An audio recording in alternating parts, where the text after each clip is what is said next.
What I'm going to take you through is sort of an expansion of what the Honorable Paul Hellyer just has shared with you, and go into some granular detail on the evolution of secrecy and what we can do about it.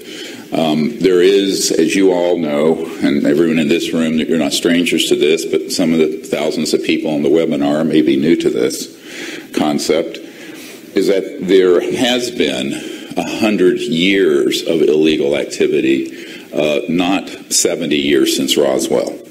And since the early 19-teens, and probably before, we have had breakthroughs in technology, which I rather kindly call the gangbangsters, and cartels of various types, oil, what have you, have kept away from the public.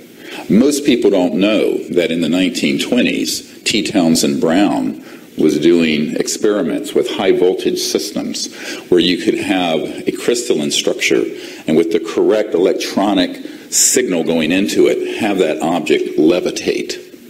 Sounds familiar? Like a UFO? 1920s. This was reproduced in Germany in the Koloski-Frost experiment in late 1920s, 28, 29. Of course, T. Townsend Brown's work was subsumed by covert programs eventually, and the RAND Corporation.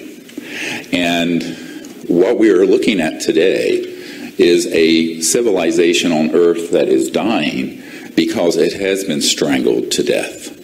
And we are 100 years of lost evolution and of lost development as a people. And this is our chance to get it back. Now, a lot of people say, why did you do this film unacknowledged? Which, by the way, those of you who contributed to that, it was crowdfunded, raise your hand. Everybody give applause for the... That's how we made it. Okay, so that documentary, which some people go, well, you know, you didn't go far enough in it. I said, this documentary wasn't made for you all. It was made for 7.2 billion people out there who don't know anything about this. Okay? So if you're going to be compassionate, you can't stay in your bubble. You need to go out of your bubble, and you need to reach out to the rest of the world. Now, we're very fortunate that we have a major distributor for that film, The Orchard, and that is now, I think we're 8 weeks on being #1 on iTunes worldwide.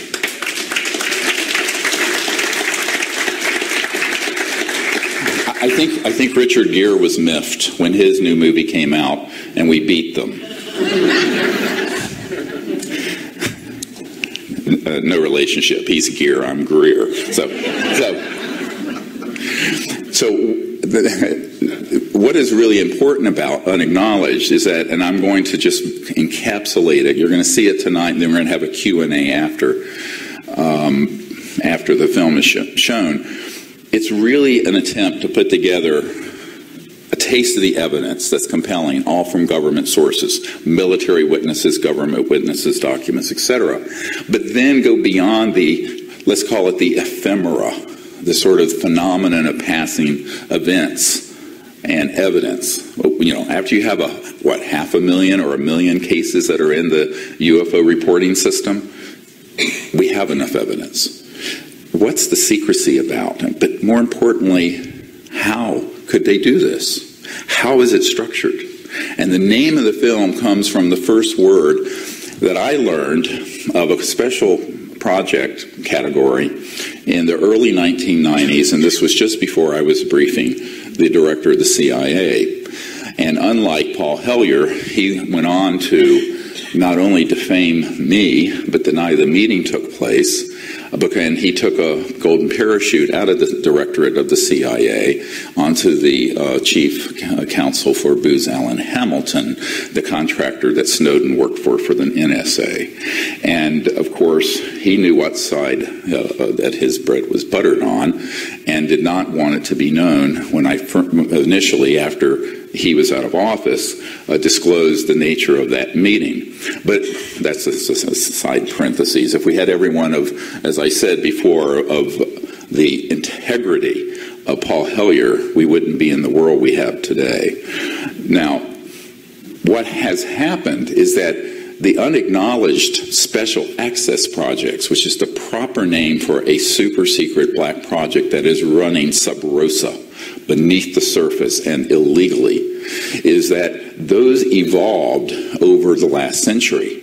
And they took on a huge increase back in the era of the Roswell event.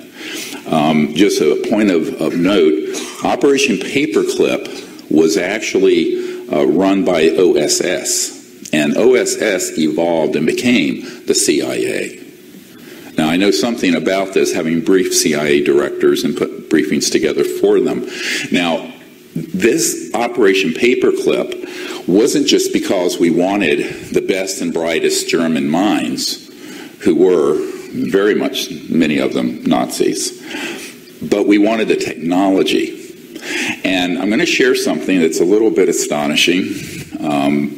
Haven't shared this in any real detail yet, but I think I should. And about 6 months ago, I had a 7-hour meeting with the son of Senator John Warner, who I had fingered as a member of this cabal many years ago.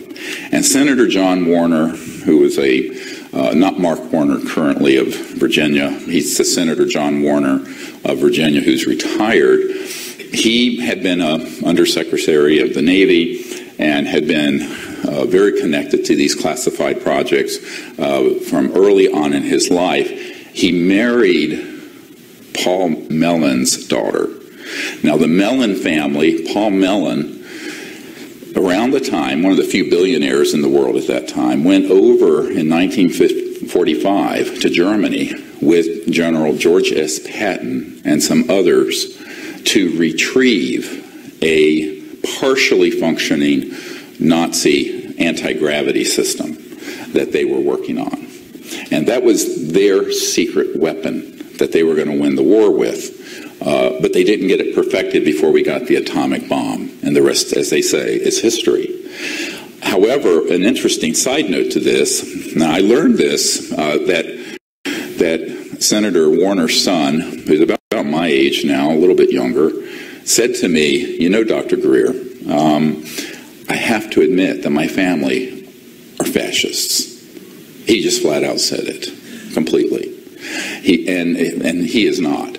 But he said that he's come to realize that this is very much the case, and the people that they have worked with are also fascists. They are not interested in a democratic society and an open and free society. So what happened at this point is, believe it or not, as hard-ass as General George S. Patton was, he wanted this technology developed quickly and released to the public because he saw the humanitarian value of it. Free energy, no surface roads, no pollution, etc., and so on. They killed George S. Patton. He was assassinated, and this is known by the Mellon family. Now, because of this, what happened, and this is 45 before Roswell, a chill went through what I call the white hats in the military-industrial complex, because not all of them, you can't paint all of them with the same broad stroke. There were many of them who wanted this to come out and were stopped. And the ones who wanted to maintain the status quo, predictably, are the ones who benefit from the status quo of endless war and the centralized gangbangster system. Now, these folks worked hand in glove with large banking cartels and oil cartels. David Rockefeller was mentioned earlier. And yet there were people in those families who were trying to defect. For example, Lawrence Rockefeller, an early supporter of disclosure and the man who set up the briefings for Bill and Hillary Clinton and the materials we put together in the 90s, he was opposed to this secrecy. He wanted to make open, peaceful contact with these civilizations, and he knew we were in trouble. And so Lawrence Rockefeller, however, could only go so far. You know, I recount this story. I'm going to stay way back here. I recount this story of being at the Rockefeller Ranch, and I'm out there, and late at night and he's in his 80s, mid-80s, and he says to me, well, we need someone to head this up. I'm a doctor working full-time in an ER. I mean, we're working, my short shifts were 15 hours, our long ones were 27. And I had 4 little children, and I had, I said, well, this is ridiculous. And I said, Lawrence, you're old and you're rich and you're a Rockefeller. Why don't you do it? He said, oh, no. He said, my family are already jumping up and down on my, I'm going to say what he said, toes, because I'm even hosting this meeting. And I said, well, why is that? He says, they don't want this to come out, the other part of this clan. So this is, people make these simplistic sort of conspiracy. These are the craziest things I've ever seen. You can't be near the podium without hitting. I have to be a robot. I've never seen such things ever. And so what happened in this 7-hour meeting with Senator Warner's son at the Watergate, ironically, where they have a home, or 2 homes joined together, a massive condo complex.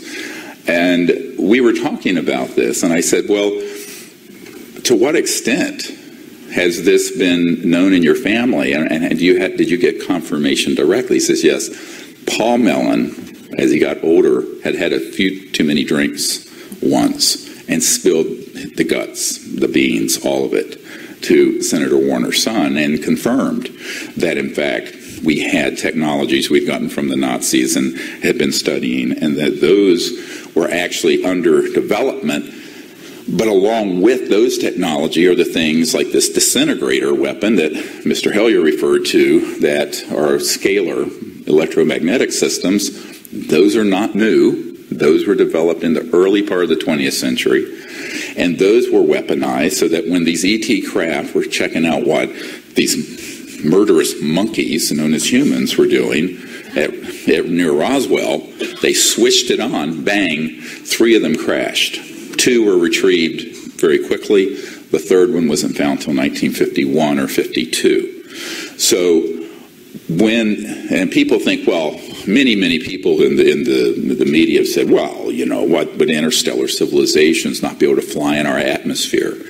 They were flying in our atmosphere and then were being surprise targeted with scalar or longitudinal electromagnetic weapons that were early iterations of what we have today. And that is why they crashed. And if you look at the FBI memo that's in the film Unacknowledged, you will see, if you read it carefully, from a field officer to J. Edgar Hoover, that it says that apparently the discs crashed near Roswell because of a new, and I love the euphemisms that they use, radar system. All right, it's electromagnetic, bouncing things off of objects is radar. A new radar system they switched on that caused these ET craft to collide into each other and crash. But they were not just normal radar that did this. So we have to look back now of over 70 years, and this is the 70-year anniversary of Roswell, of actions being taken by humans, which, if we don't get this under control, could lead to exactly what we have been warned about. And I want to go through a few clips. Some of these you will see, not all of them, in the film. The first one I want to play is the one that was referenced by Mr. Hellyer, by Eisenhower.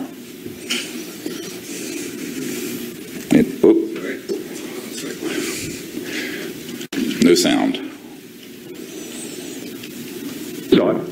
By the military, we must guard against the acquisition of unwarranted influence, whether sought or unsought, by the military-industrial complex.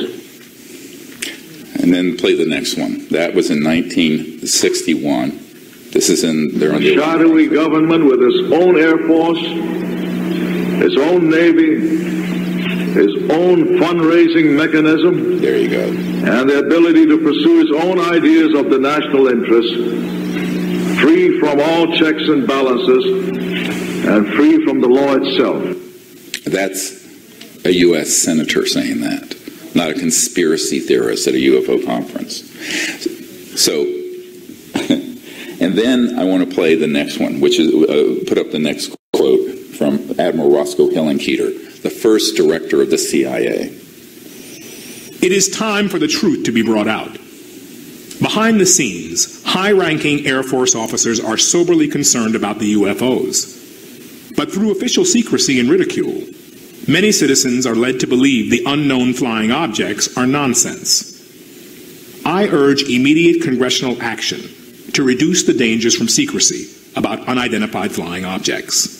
CIA Director, Vice Admiral Roscoe Hillenkoetter. Make note, that was the first CIA director at the time of Roswell. The CIA was formed within weeks of the Roswell event. He, in a letter to Congress that was later printed in the New York Times, called for this congressional oversight, and he did not talk about the dangers of the UFOs. He talked about the dangers of the secrecy around UFOs, just like Eisenhower did. It's a nuance with a huge distinction. So, on the one hand, we had interstellar civilizations surveilling our most sensitive atomic weapons facilities, and we were taking actions to down them and destroy them. And there have been hundreds of these objects that have been downed, not a couple, hundreds. In fact, there's a man on my team who was at Fort Huachuca, which is Army Intelligence Headquarters, ironically out near Tombstone, Arizona, where they had in an underground facility he worked in, where there were 9 separate ET craft of different types from different civilizations that had been downed, some of them in Mexico and then brought back up across the border. And in the morgue were just, dozens and dozens of ET bodies that were recovered and had been studied in storage. So this is not something that's a everyday occurrence, but it isn't that rare, but it's incredibly dangerous. Because after I began briefing people like the director of the CIA and presidents and Minister of Defense heads in other countries and members of the Senate Intelligence Committee and generals and admirals at the Pentagon, I learned that the nature of these unacknowledged special access projects were that they were keeping most of those guys in the dark about what they were doing. And this is the most shocking thing of all, and this is why Eisenhower said, beware the military-industrial complex. It will become a threat to our way of life. The secrecy, excessive secrecy, will undermine our democracy. And actually, at the time he said that, that was his last farewell address to the nation, to America, as he left office in January of 1961. It had already happened. He wasn't saying this might happen. It had already happened. Because between the 1945 time period and 1960, there essentially had been a massive coup d'etat by very cleverly moving all these technologies and all these operations in a program that are unacknowledged and beyond the reach of the U.S. president, and even if the president knows about it, beyond the control of it. An Air Force officer I met with who flew with John F. Kennedy on Air Force One told me, and I have a tape recording of this interview, it's very interesting. Back in the 90s when I interviewed him, he said, the president brought this issue up, and he said to me that he knew about it, and he had been briefed on the extraterrestrial matter. But he said, and I'm quoting, the whole matter is out of my hands, and I don't know why. Now, this is the President of the United States. And this should scare the hell out of everybody. And I'll tell you why. Because we live in a world, it's sort of like the Truman Show. You remember that movie with Jim Carrey where, he finally realizes he's on a set and it's all fake? We live in this world of sort of make-believe, and I call it make-believe politics, make-believe media news, make-believe science, make-believe history. It's all make-believe. And the truth is never spoken about. And very rarely, and when you do speak the truth, you're going to be attacked and pilloried, as I have been, and I'm sure others of you who've spoken out in your communities may have been. But The reason the secrecy has been enforced and created in this unacknowledged special access project, the mechanism of the secrecy, we're not talking about normal top secret TSSCI, top secret special compartmented information or intelligence. We're talking about a level of secrecy where if you had an organizational chart, you would have the President of the United States at about level 21. In fact, I've seen this chart. This is at about level 43, 44. So, and never mind your prime minister. So, no offense. I mean, no offense to any of you. I know, spoken like a real Yankee. And the same is true for our secretaries of defense. Gordon Cooper, who is in our film Unacknowledged in an interview, and many of you have seen this clip. What you have not seen, and what most of you do not know, is that some years ago I was given a presentation, and so was he, to the Federalist Society, a very conservative, old guard constitutionalist organization. And you see it a lot in the media in Washington. And I was in a ballroom larger than this, and it was their annual gathering.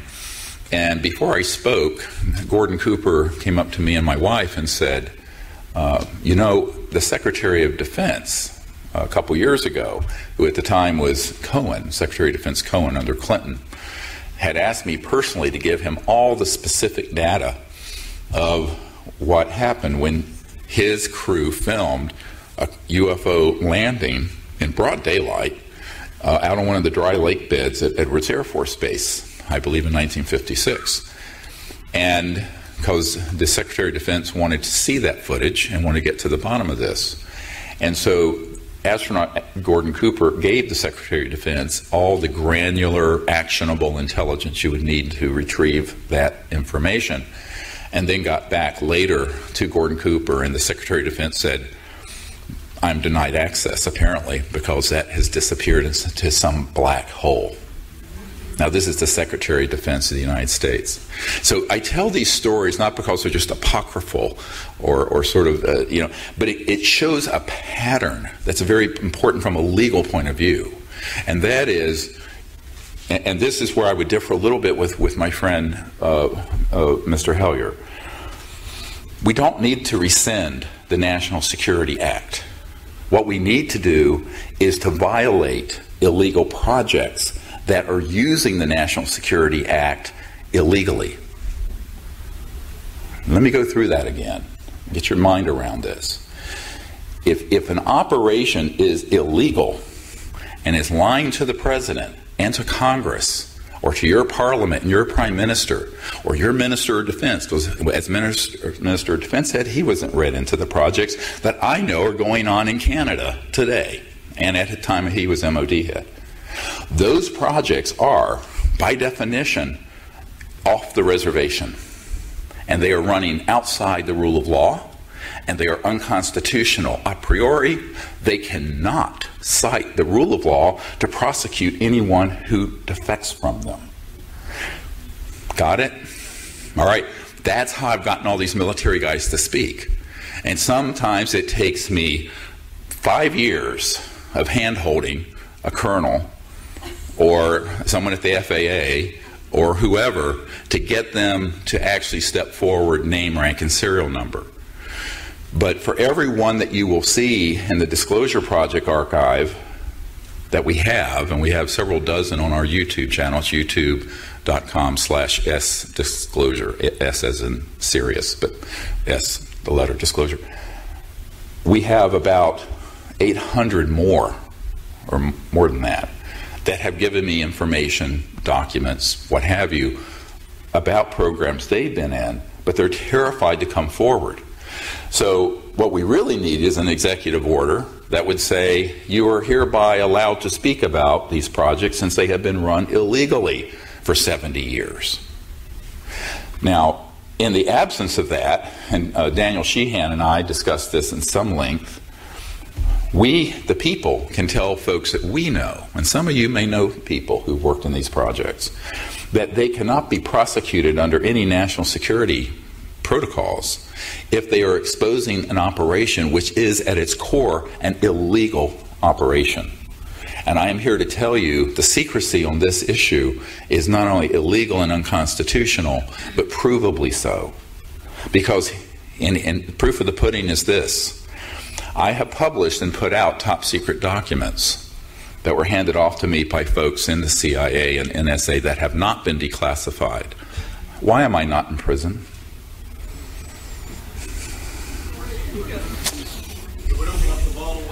Yes, because I had an FBI guy threaten me once, and I said, make my day. Put the bracelets on. My first call isn't going to be to a shyster. It's going to be to people I know in the media, and you will have confirmed the legitimacy of the document, and we will contest it, and then we're going to hit former President Bill Clinton with a subpoena. We're going to hit the CIA director I briefed with a subpoena, the head of the Defense Intelligence Agency that I met with for hours who had been denied access to these projects, a 3-star general, Patrick Hughes. All of them are going to have to testify under oath that they were given actionable intelligence by my team of current operations at facilities at Nellis Air Force Base, so-called Area 51, at Dugway, the proving grounds out in Utah, the state-of-the-art facility, the area, the Los Alamos connected facilities, Kirkland Air Force Base and Sandia Labs, and on and on and on and on. And they were all denied access. But they were in a commanding position where they had a need to know. Therefore, the projects are illegal. And so this guy looked at me. He says, "Oh, you're crazy." I said, "Yeah, like a fox." But I mean, it is a little scary sometimes dealing with these fascists. But when the day is done, they're no worse than gangbangers I had to deal with in the ER. And my Tech 9's coming in your face. I'm going to kill you, you know. So I'm saying it's America, you know. This happens every Saturday. So, so it really does. So, a scathing commentary. Should have my own Sirius XM channel. Offend everybody, I guess. But what has happened over the course of these 70 years is that the entrenched powers have become more entrenched. And this has caused us to have be in a time right now where a lot of people ask me, when is official disclosure going to happen? I said, well, we're doing it. And they go, what do you mean? I said, we're doing it. Well, what do you mean? I said, we're in charge of doing it. And they'll say, well, what the fuck do you mean? And I'll say, you don't get it. The people who are inside that cabal who want this out are asking us to do it. That's why you're not in prison. Got it? But not just me, you, all of us. It has to be people's disclosure. We have to do it. We have to recruit more people to do it. We need more people to defect. We need more people to get this film in the hands of 1 billion people. We need all of that. It's very grassroots. Because when people have tried to step off the reservation of this secrecy too far, they've ended up like Jack Kennedy. They've ended up like Marilyn Monroe, who was killed because she was going to hold a press conference. And that document is in the new book. I apologize, the books aren't here. Our publisher couldn't get them into Canada. So much for free trade. Anyway, don't get me started on that. GM can move billions of dollars across the border. We can't get it across without red tape like you've never seen. Anyway, so what has happened is that over the course of these last 70 years, there are people who really are on the side of the angels, who are on the inside, but when they have tried to step out because they were made men, it's like a mafia, they were made men inside the system. Whereas I'm nobody. I'm a country doctor who has worked in an ER, taking care of shootings and stabbings and heart attacks and strokes and all the fun stuff. And what ended up really causing me to the light bulb went off is that after I spent 1993 until 1998 briefing the who's who in our government, your government, governments around the world, asking them to do it, I realized, A, they didn't have the courage to do it. B, they didn't have access control. Now, what do I mean by access control? Well, I can brief this lovely lady here about and read her in on a project, and she'll learn about it. And that's what you do with the president. But if she says to me, I want to have control and I want you to do X, Y, and Z with that project, I'll say, no, ma'am, you don't have control over it. We're controlling it. Now, that has happened over and over again to U.S. presidents. One that's in the movie, there was a guy named President Jimmy Carter. Now, he's probably not in a lot of your radar. Many of you weren't alive when he was president in the 70s.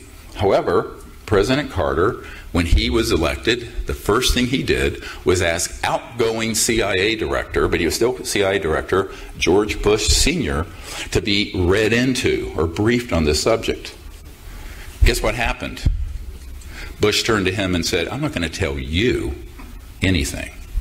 If you want to learn something, get it from the Congressional Research Service. See what they can scrounge together for you. And brushed him off. Now, of course, that's illegal. It was a power play. They did not want Jimmy Carter, who ran as one of his campaign promises to end UFO secrecy and open the UFO files, because he had had a sighting of one when he was governor of Georgia. And Carter kept pushing, put together a White House study group. They were going to contract with Stanford Research International, SRI. SRI had some people in the black world approach them from the Pentagon and were threatened with losing all their contracts with the Department of Defense, and they denied to do the project for the U.S. president. That's a true story. Then what happened, he kept pushing, and eventually a couple men came into the private quarters of the White House and said, President Carter, if you would like to complete your first term as president, you will keep your goddamn mouth shut about this issue. Just like that. Now that happened, and we know that happened because I know the Carter people in the Carter family and in the Carter Center. So what you end up with a picture of is you might know about the issue, you may drill down on it, but it doesn't mean that you're going to have control over these operations. So the command and control system that everyone thinks exists on normal things, intercontinental ballistic missiles, blowing up Iraq, that's in place. The stuff Snowden revealed, that was being overseen by the president and the intelligence community. This is not just a normal black project. These are unacknowledged special access projects and personnel. And the way they operate is that if you're not in the compartment, you speak of it to nobody. And if you do, you are assassinated. Now, one of my advisors for many years during this turbulent time, the whole thing's been turbulent, and he said to me, he said, well, I was in one of these projects. It was about a $3 billion unacknowledged special access project. This is one project, $3 billion US. And we were taken into an underground facility.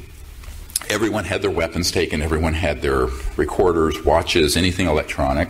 One guy went down with a sidearm and went down, pulled a bullet out of the chamber and said, if any of you speak about the existence of this project to anyone not in this room, in this SCIF, Secure Communication Intelligence or Information Facility, this bullet will find you and you're a dead man walking.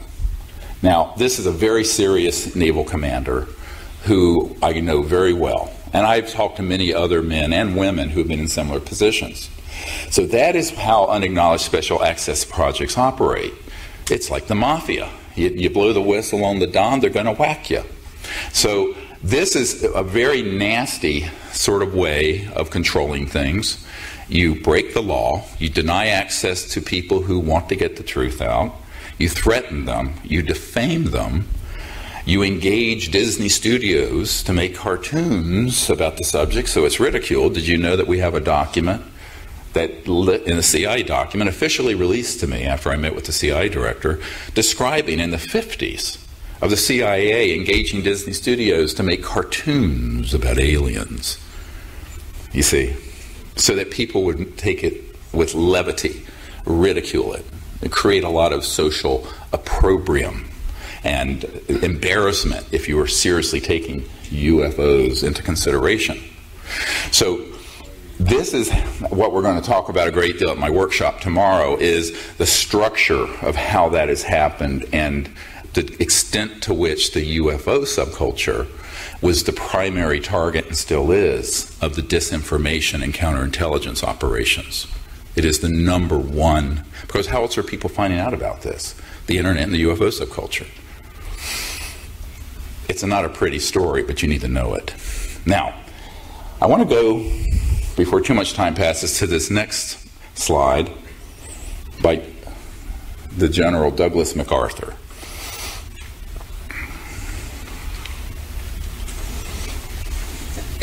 Hello? The nations of the world will have to unite, for the next war will be an interplanetary war.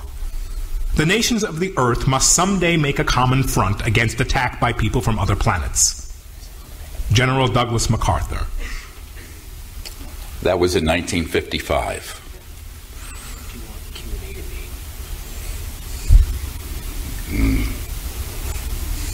15 minutes. That was 1955, October. I was 3 or 4 months old. And they already had this plan for a false flag or a false INW threat from outer space that Werner von Braun later spoke of. And now let's listen to Ronald Reagan at the United Nations. I occasionally think how quickly our differences worldwide would vanish if we were facing an alien threat from outside this world. Yes. The only way we can live together in peace is that if we're at war with someone else. I mean, this is, of course, batshit crazy, but we have something here that is what is called an acculturation process, where over many decades there have been leaders that have been convinced that we have a threat and that the solution to that threat or incursion from other civilizations is to militarize the relationship.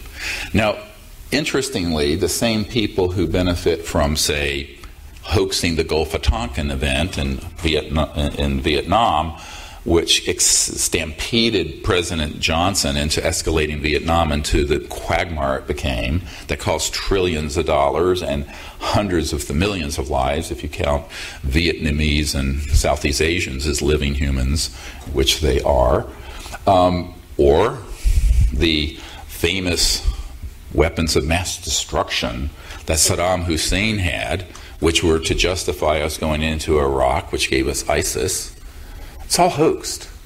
And so you have people who are continuously creating hoax scenarios.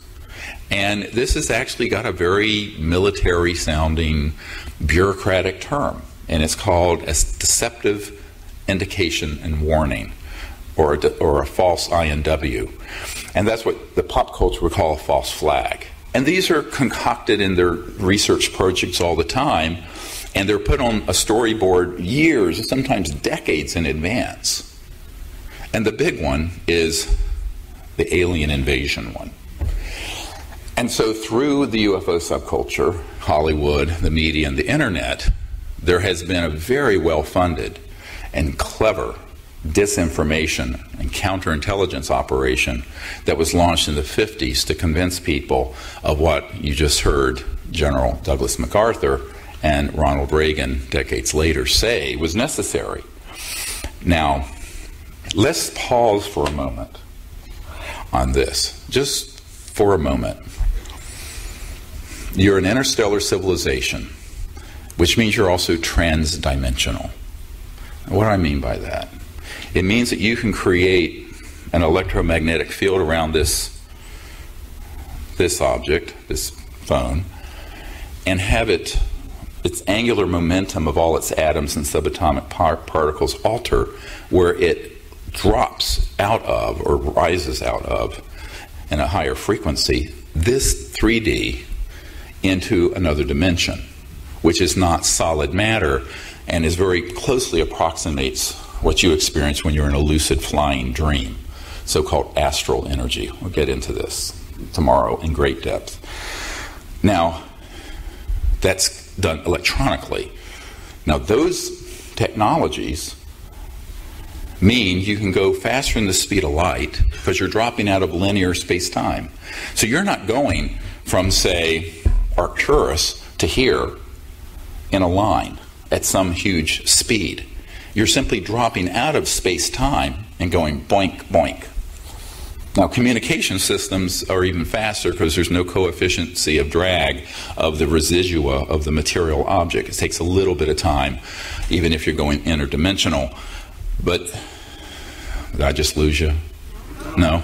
But when you're talking about communication, that is instantaneous because they have devices that are like this, that instead of having a radio frequency bouncing around, a la 1844, which is all this is, right? Radio signals and microwave signals. They're going from thought to here. So you think to it and it does it and communicates. And they are thought actuated. So what is thought? Well, there is a quanta of thought and it can be quantified. And this is what we're going to go through a huge amount of this tomorrow in the workshop. Because that's what you have to understand. You cannot understand the actual extraterrestrial phenomenon without understanding this.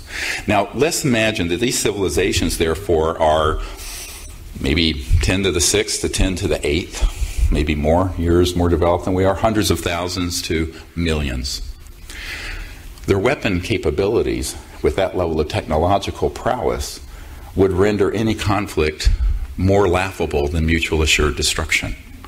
It would be point, set, match, over in a fraction of a nanosecond. It would be.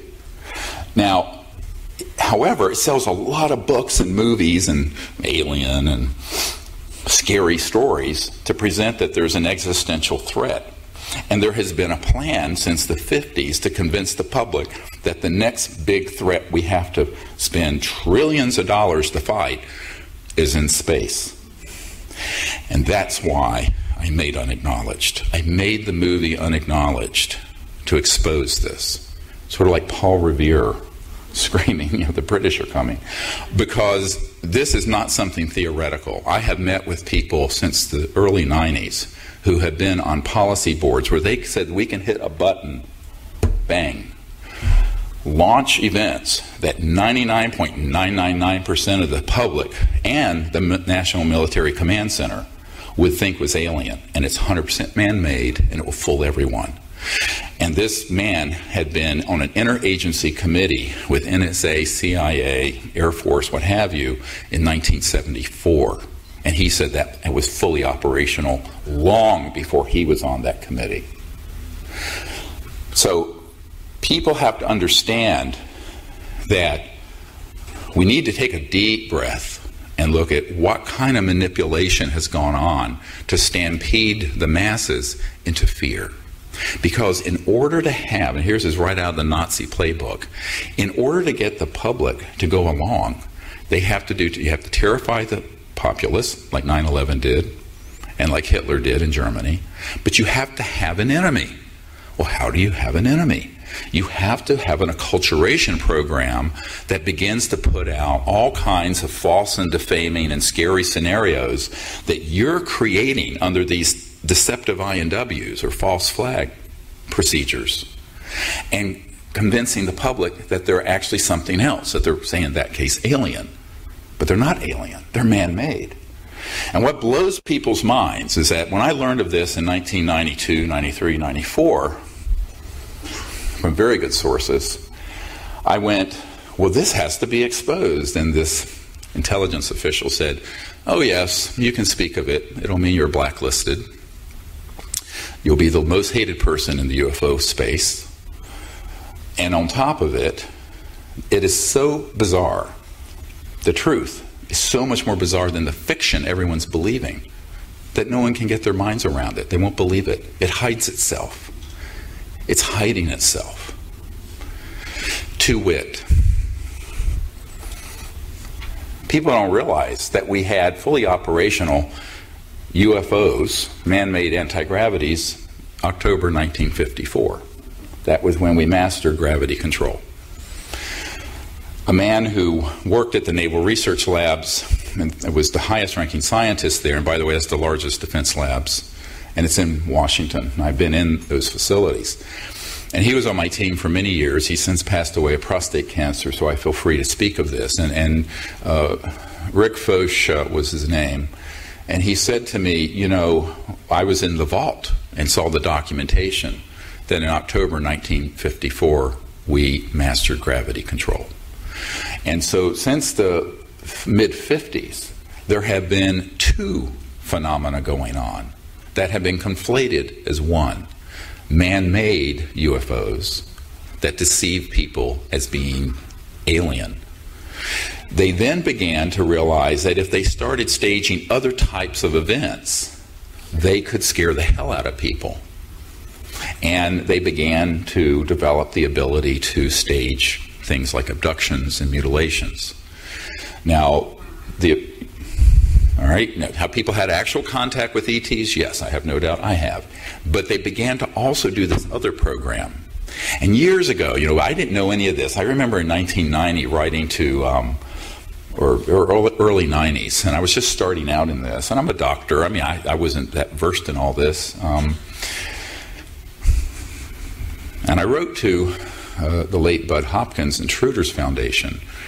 And a man called me up, and he said, oh yes, he says, there are many people who come to our meetings that have been actually abducted by what look like aliens, but they're being controlled by Air Force, and they're kind of robotic things. And they look like what you normally hear described, a gray or a this or that. And he says, but we don't allow those accounts to get published. We sanitize those out. And I said, well, why? He says, I'm being directed to sanitize those out. And then I found out that that operation was being funded by Prince Hans Adam von Liechtenstein, the banking family that funded Adolf Hitler, and is part of this cabal. How do I know that? Because I met with Prince Hans Adam von Liechtenstein, and he told me. I don't deal with rumor. And what I'll tell you is from firsthand. So I began to piece together this mosaic, this sort of like puzzle of, well, what part of this is real and what part of it is a false flag? And it turns out the dominant database on the UFO subject are the false flag, and which is predictable because they have to do to ETs what they did to Jews during the Third Reich. They have to be demonized. You have to hate someone to pay the cost in blood and treasure to go to interplanetary war, which is what Douglas MacArthur was calling for. So this is the game that's being played. It's a very big game. And I tell people, getting my mind around this is like playing chess in 38 dimensions. But that's what I set out to do. Now, most people don't want to hear this because they have fixed belief systems around the nexus of disinformation known as ufology. But I think it's important that we begin to put into our differential diagnosis, as we say in medicine, some things that you need to understand. That there are ET events, there are man-made events, and then there are events that are neither. And those are ones that originate from another dimension, but that are neither strictly extraterrestrial from another planetary system or human. And those are all being conflated together. And this conflation has been done deliberately because in the confusion, people lose their way. And in that chaos, they lose their way. And they don't know which is real, which is from another dimension but not ET, and which is man-made. And the man-made stuff is so good that it's astonishingly good. I mean, it's good. And I've talked to a number of operations directors who have been on man-made abduction squads who have told me exactly how they operate. And they're really happy for the UFO community to then report that out as an actual alien event. But he says it's not hard to figure out the difference. If you see an object at close range and there are parts to it, it's man-made. If you see a gray or some creature like that that's moving very robotically like this towards you, that's man-made. I know where they make them. I know what's in their neural complexes. I know the men who designed them, and they're nano-bio machines. Okay, they are. Now, are there actual ETs? Yes. Are there fake ones? Yes. But you have to know if you don't know there are two things to even ask the question about, you're not going to ask the question. You've got to begin to ask the question. I question everything. Someone said to me, "Well, you're a real skeptic about most." I said, "Yeah, with very good reason." Because most of the information out there is contrived disinformation that has been designed by the intelligence community to create the platform or the foundation for World War III. So I always ask people, aren't you tired yet? Aren't you tired of hating? Aren't you tired of fear? I mean, we went from, in the South where I grew up, I had an African American, we just said black back then. I had a black girlfriend in high school in 1972 and 3 in North Carolina. Let me tell you, this ain't Toronto. And I was almost murdered. I was chased by some rednecks who were screaming the N-word lover at me as they chased me on my bicycle and ran me into the woods. And, I remember as a child going to my father's Sears store where he sold fencing, and there were white and black water fountains. I was 4 or 5 years old. This was about 1959 or 60. And I went to one time, and I was thirsty, and it was August, and it's the South, and it's hotter than blue hell. And so I go over, and I'm drinking out of this one. I can't read because I'm 4 years old. And this old woman comes up to me and shakes me. "Don't drink out of that. That's for the coloreds." And I said, "Well, is the water poison?" "No." I said, "Well, will it hurt?" It was like magical because my family was not racist. But it was this whole magical belief system of the Jim Crow South. I lived in it. Now we have a magical belief system about what I call alienism, who we have to be afraid of. Same techniques have been used by the same demagogues who want to control you through fear and create the foundation for war. Don't take it. Don't believe it. We can't be fooled again. It's like the Who. But we have been fooled again, over and over. So this is my wake-up call. This movie is the wake-up call for that. Now, then we went through, of course, the Civil Rights era. And I was involved with that. And we made great progress, but we're not quite there yet. But lo and behold, then we get into the whole thing where there's one religion fighting another, which is nothing new, but has been escalating rapidly since we've been involving ourselves in the Middle East. And then we have the whole question of gender equality. And let's not forget, it is Pride for Toronto, I understand, this weekend. Happy Pride, the LGBT folks. That people were routinely killed for being gay or lesbian, and certainly thrown in prison. So I think we have to realize that humanity has this multi-thousand year history of finding any difference we have with each other and making war out of it and hatred.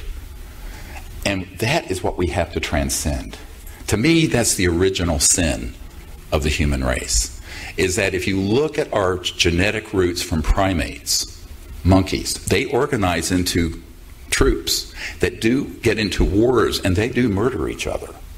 And we've carried that proclivity into our culture. So if somebody is a different color, a different race, a different sexual orientation, a different religion, a different ethnicity, my God, for so many years, hundreds of years, there were conflicts in Ireland, and it was white Christians that happened to be Protestant blowing up white Christians that happen to be Catholic. Doing. Now we're supposed to figure out how to live together in the cosmos with civilizations from other star systems? You see what a leap this is? How are we going to do that?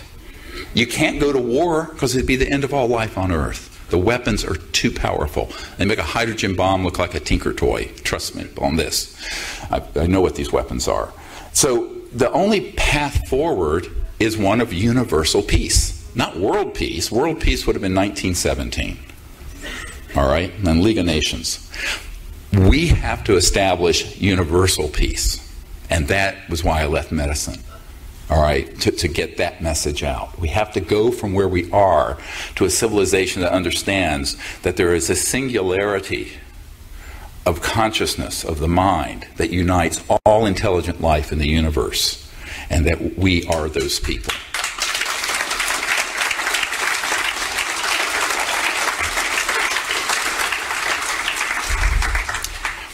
Now, a lot of the problem with this whole issue has been also the extent to which the media has corrupted. And Mr. Hellyer referred to some of it. But I want to play this clip from a counterintelligence. This is a professional disinformation officer. And he's in the movie, unacknowledged. But he comes clean. Listen to this. I got some answers out of him I never thought I'd get. Let's play Officer Doty. Yeah, the high-level producers and directors. Yeah. And how were they paid so that it wasn't? Cash. Yeah, you pay. What you do is you make them sign a form and you tell them, you got to report this to IRS. But whether they do it or not, you're not going to give your form to IRS. I paid, I better not say. Some of them are large. He's talking about paying off the media. Now, when you see his whole interview, which is a bonus feature on iTunes, and also we have a DVD of it from our online SiriusDisclosure.com, SIRIUS Disclosure.com. You get this whole interview. It's like 2 or 3 hours. He's talking about how, as a counterintelligence officer, he would carry bags of cash, not just to local at Kirkland Air Force Base, but national media, to get their cooperation on this subject. And then we have the astonishing fact that the constitutional attorney, Daniel Sheehan, was involved in a case where he saw a document where there were 42 people who were the editors and people who were national security correspondents at the major North American and European papers that were on the payroll of the CIA. Directly. This is not a conspiracy theory. This is a complete corruption of the Fourth Estate, of the freedom of the press. So thank goodness we have the internet now, but the internet is a non-selective filter. Everything gets put up there. Information, disinformation, nonsense, rubbish, truth, all of it's up there. But the mainstream media routinely kills these stories. And what's interesting, and let's not talk about ancient history, we will in a moment, because that all started back in the 40s with the Roswell event. The last 8 weeks. Since when is a crowdfunded, independent, modest budget documentary gets released and it's #1 on the world's largest platform, iTunes, globally for 2 months, and no major media will do a story about it? That's true. No, it's not. They have Bigelow, who's been working with the cabal on 60 Minutes. At the same time, this is on #1. So what you find is that the corruption is ongoing in the media. And the only way we're going to get around it is with the freedoms of the internet, but also word of mouth, all of us, to everyone we know. I want to play this next clip from Carol Rosin, who was referenced by Paul Hellyer. She's a very dear friend, and she had been Werner von Braun's spokesperson for the last few years of his life. Listen to this carefully.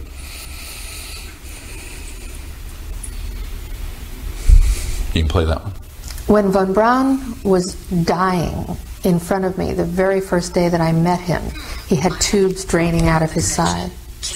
And he was tapping on the desk telling me, "You will come to Fairchild." I was a school teacher. "You will come to Fairchild and you will be responsible for keeping weapons out of space. The strategy that Wernher von Braun taught me was that first the Russians were the enemy against whom we're going to build space-based weapons. Then terrorists would be identified. Then we were going to identify third world country crazies. And the next enemy was asteroids. The last card is the alien card. And all of it, he said, is a lie. A lie. Yep. Now play the next one. Listen very carefully. Have you been exposed, or did you come across in your career and your network the false INW or the deceptive indication and warnings projects related to this? Yes. And what did you find out about those? That's pretty hush. I don't think I should talk about that. I mean, that's why when I briefed the head of the Defense Intelligence Agency, that was the main subject. That is, that's very sensitive. Yeah, it's very sensitive. Yeah. Yeah, that's very. He's admitting to the false flag, but he won't go into the detail. What he doesn't say is volumes. Now play the next one. We did do that, yes. I'm asking about the OSI did that. There was a special group out of the 7602nd Air Intel Wing at Fort Belvoir. They came out and did that. They had these people that had maybe some sort of defects, anatomical defects that were brought in to fool people into thinking they're aliens. Yeah. I can't give you any specifics because the program is still classified, and they probably still doing it. I wouldn't doubt it. They were still doing it.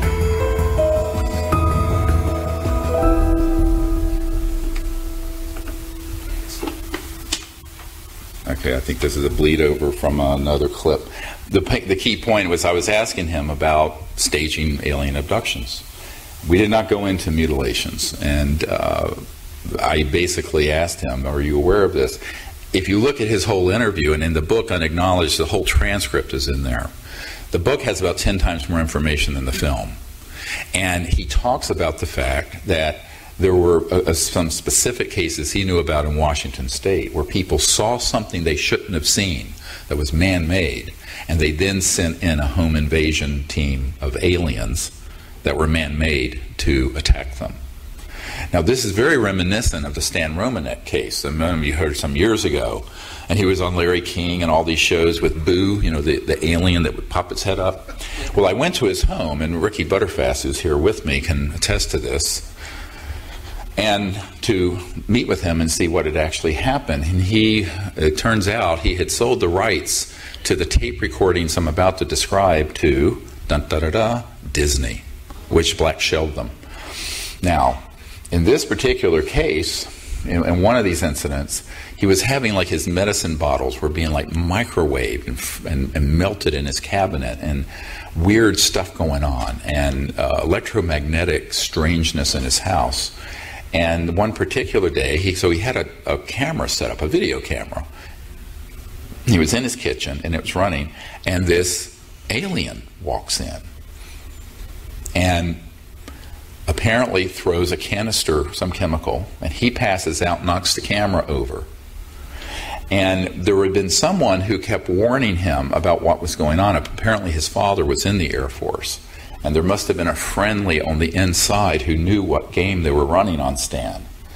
And he had this tape recording, and it was a tape recording of a computer-generated voice saying, "Stan," it was a female British-sounding voice, "Stan, it's one of the fake ones. That was a fake one," over and over again. And I'm sitting there with a MUFON investigator, and Ricky Butterfast, and myself, and Stan Romanek and his wife. I said, "Oh yeah, obviously that's a fake one." They said, "We don't know what that means." I said, "That's a man-made one. We've been building those out of the underground facilities. I've been in. I know exactly who's building those. That's not an ET." And they went, "What?" They didn't even know that was possible. Well, Doty admits that they have done this. So then the question, you have to then take everything you've ever read and everything you've ever seen and go, was it real or was it Memorex, as they used to say in the commercials? Is it real, or was it something that was made up for its psychological warfare value? And I'm quoting from a CIA document from 1953. To what extent have we been deceived? And so I think this is why we have to be brutally honest with ourselves.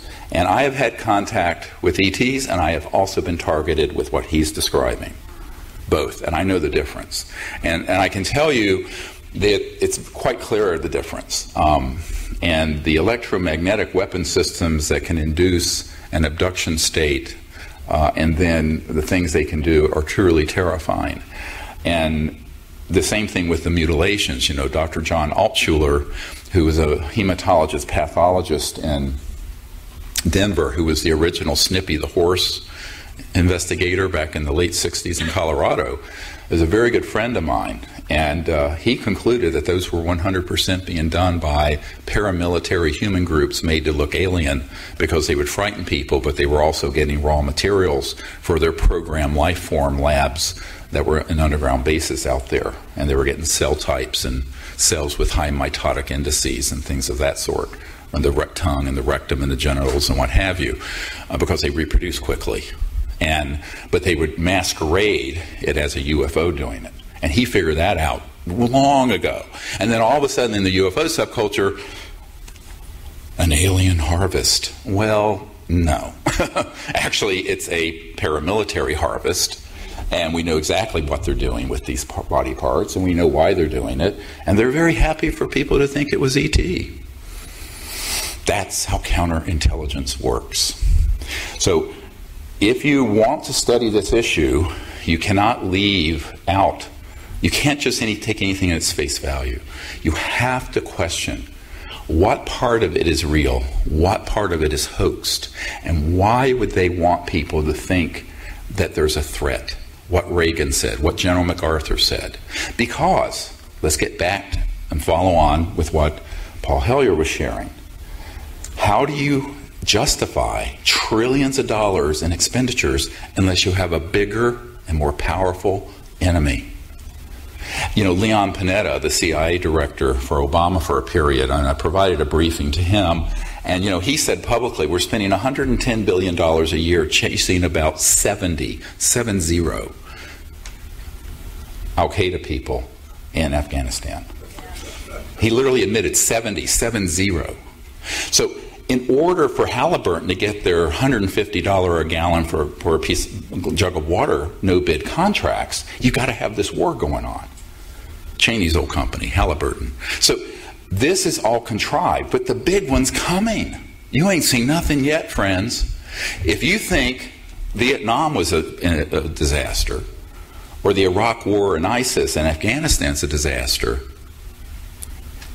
you just stay asleep and let this other one come rolling out over the public.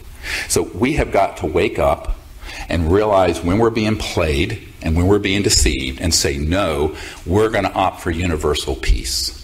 And we're going to opt for a new civilization.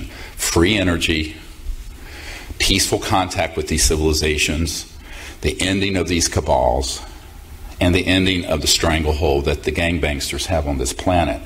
By the way, the reason the secrecy is so entrenched, if you acknowledge that a UFO is real, man-made or ET, the first question is going to be, how is it operating? When that's asked, it will be answered, because we have the answers.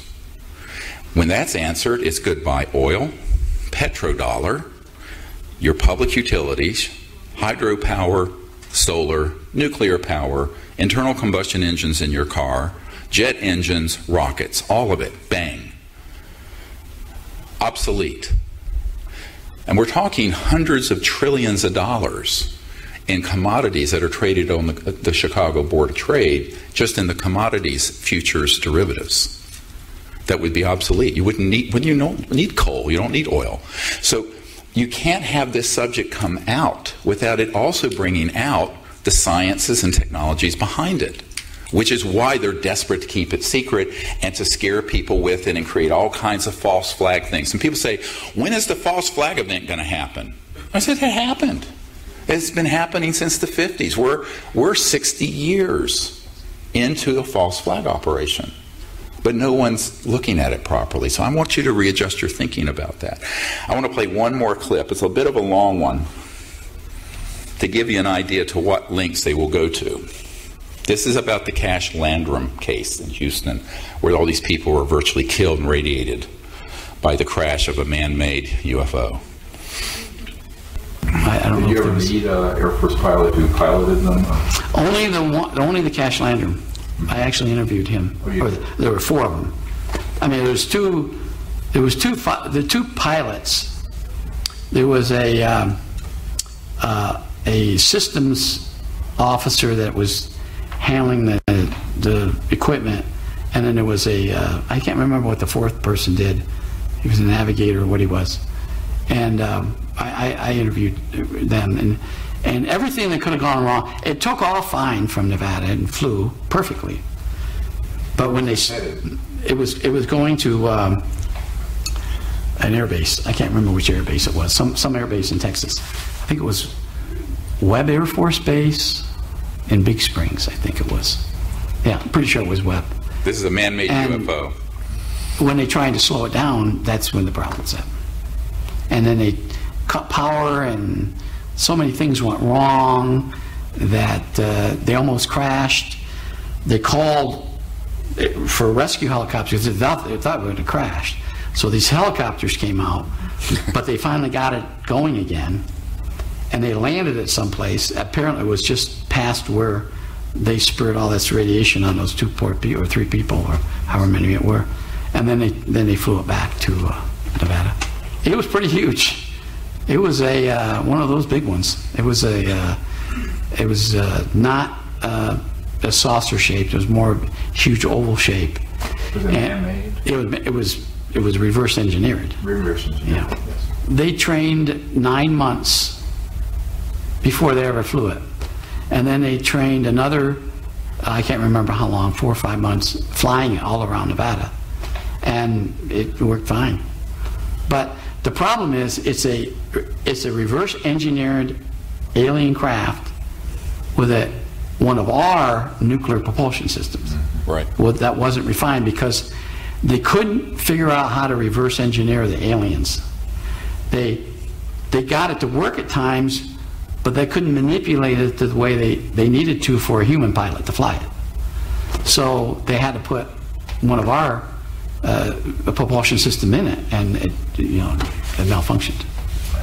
And they trained, and there wasn't any. I'll summarize the rest of it. So they were flying. What's really important about this is this is astonishing. So if there's an attorney who wants to go into federal court with me, we'll do this. He is admitting he was the principal investigator on the Cash Landrum event, which you can Google it, where there were these people critically injured and hospitalized with radiation because there was a breach of the reactor that spewed all this radiation. And as this UFO was descending outside Houston, it was spraying the people underneath with this horrible radioactive material. And they virtually, several people almost died, and I think later did. And he admits, and he was the principal investigator for the Air Force Office of Special Investigation that debriefed the 4 human occupants of it.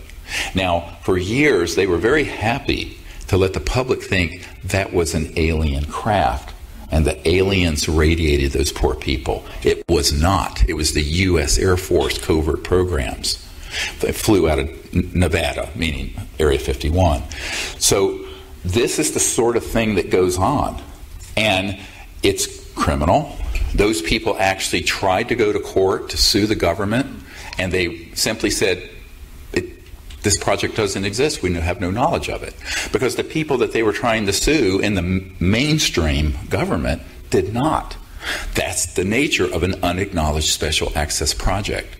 And this is why we have to do disclosure. We have to do it now. We have to create teams to make peaceful contact that are non-militaristic with these civilizations. We must bring out these technologies to save the Earth's environment, and we have to liberate humanity from the gangbangsters. That's what has to happen. It's a very tall order, and we need every single hand on deck to do it. And I hope you will join us in doing so. Now we're going to take a few questions. Yeah? I didn't know we were going to do Q&A. If you had the ability, do it. I think we have till 3:30. Yeah, about 15 minutes. So if people have any questions? Okay, what we're going to do is we just have 15 minutes. One question, okay? Myself and one of the volunteers over there will get you a mic, and we'll do the best we can. One question only, okay? I'll start. Yeah, and just a question, not a soliloquy. Right, okay, please. Hello, thank you very, very much for being here. So something like the Corey Good stuff that we're all hearing about, the galactic wars that are going on, those are all false flag? Those are people that have been convinced that they're doing this? And yes, I mean, well, we have to understand there are witting and unwitting people in this. Yeah. Okay, so the quick answer is, without talking about personalities, I really don't care. I like to talk about ideas and not people. There is great value in presenting this Manichaean us versus them cosmic view. All right, this is the Cosmic Expo, right? So the truth is, many people have been in classified projects and been given experiences through these electronic systems that interface with consciousness that are absolutely real to them. Now, I remember in 1994 meeting with a man that in the 50s had invented an electronic system that you could wear so that you would be able to remote view in consciousness any place. But it also had turned it into a weapon system where they could give someone a consciousness experience of anything they wanted. And, hello? We lost power here. And give any experience they wanted. And the man I'm quoting here is a genius electronics engineer who was in his 80s and wanted to give this system to me. I didn't want to touch it. And he said, basically, if we want you to have a personal conversation with your personal God, Jesus, Buddha, Muhammad, whoever, you will have it. You will believe it's real. You will pass a lie detector test that it is real. And that's how good it is. Wernher von Braun on his deathbed, in addition to warning about the hoaxing of an alien attack, actually said the only thing more frightening than that scenario and that plan is the electronic warfare systems that interface with thought and consciousness that can hoax experiences for people and that have been abused in this way. So what I'm saying is, I'm not going to ascribe intent to anyone. I think a lot of this is very innocent. But I can say that there are people who are either witting or unwittingly purveyors of a narrative of conflict which is simply not there and for which there's not a scintilla of objective evidence. The other point is that one of the problems is and I know I'm going to sound boring here, nobody knows science. So, you know, my uncle was Grumman, Northrop Grumman, designed the lunar module. I mean, we're a science family, and I go, yeah, but people don't even understand how this thing works. They just want to know they can push a button and make something happen. But when you start talking about interstellar and intergalactic technologies, the idea that there would be wars, I mean, it's great for Star Wars, and it's great for George Lucas. He's made billions and billions of dollars on it. But the truth is, if you weaponize technologies that are 1 million years more advanced than our hydrogen bombs, you're going to detonate that sucker once on each side and everyone's gone. Your planet is turned into a pink mist floating through the cosmos. So the idea that there's going to be this sort of like cowboys and Indians doing this business, it's only because people don't understand what the science and technologies are behind transdimensional interstellar travel. And so, you know, it makes for a sexy narrative. It is great because it can scare the hell out of people. Makes no sense. Any more than mutual assured destruction makes any sense. Like Paul was talking about people in the Pentagon, let's get into a thermonuclear war with Russia. Well, the thousands of thermonuclear weapons that are thousands of times more powerful than Hiroshima, you're not going to survive that. The whole planet wouldn't. So, and those are technologies from the 40s and 50s.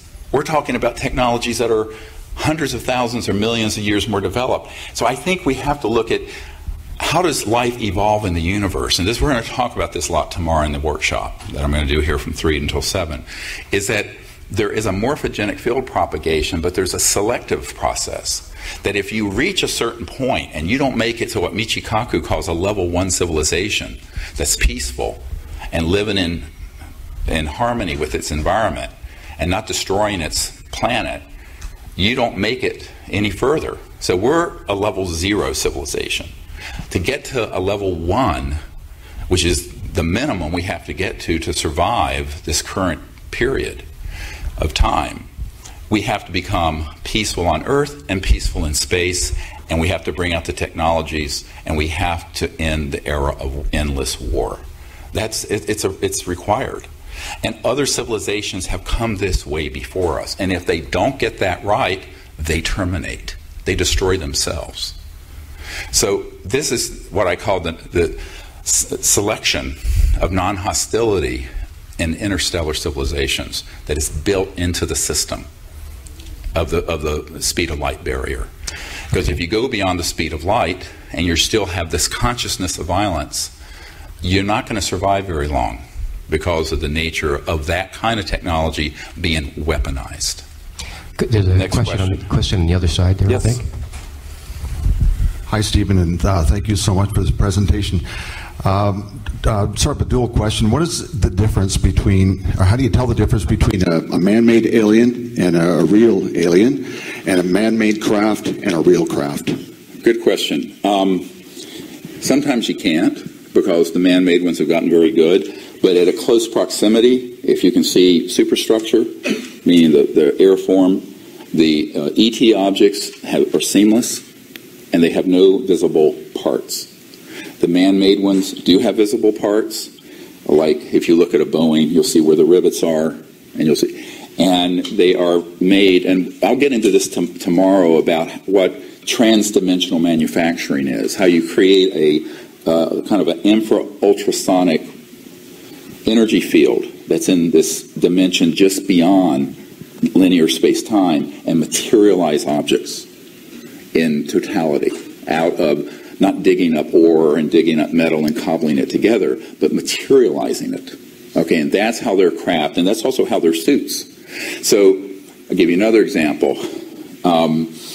The actual experience, because I head up, well, we have tens of thousands of people now going all over the world doing close encounters of the fifth kind, making contact. No one's ever been bothered by ETs, but we have been bothered by what you're asking about. For example, we were near Joshua Tree once, had this beautiful experience with this seamless craft and these beings that partially materialized around us. I'll show a picture of it tomorrow, of this ambassador from the Andromeda galaxy. And then when we got back to our houses, one of the groups that was on my team were in a house near mine, and they had this program life form climb up on the house and was banging on the windows. And it was like something like not a Chakupalapa or whatever you call it. It was like one of these crazy things, but it was like right out of Montauk or right out of. But that was a man-made creature meant to scare. And so one of the people in the house had a firearm, chased it off, and it ran off into the desert. And there were a group of SUVs at the base of this desert road far away that apparently it went back to. And that was a man-made program life form that looked. It would fool everyone to be an ET. So the first thing I train people who are on these CE5 contact expeditions to be able to identify the difference. And of course there's also an invasiveness to it, a frightening aspect to it. None of the ET experiences. So I say, well, the aliens are man-made. The ETs, I said, we need to rename this conference. So get rid of alien. It's a xenophobic word. I hate it. But, sorry. But really, we're talking about, it's really very clear once you understand what to look for. There's also a sort of invasiveness. So if you become frightened, in every case, I can't think of an exception to this, on our teams where we've had a craft or a being get come very close, if someone is afraid, they stop and they back off. Whereas the military ones are going to come right at you, buddy, and they ain't going to back off. So there is an invasiveness to the ones that are man-made. And then there are other characteristics. For example, one of the men who was on a naval ship when we were testing our ICBMs shooting downrange in South Atlantic, the captain came to me with this story of how we shot down this ET craft. And to make a long story short, the reason he called me was that when he retrieved the ejection pod that was seamless, and there were these 4 39-inch tall ETs, and he said they were handsome little men. They looked with the skin color of Sicilians. Very politically incorrect, even in a red state, but never mind.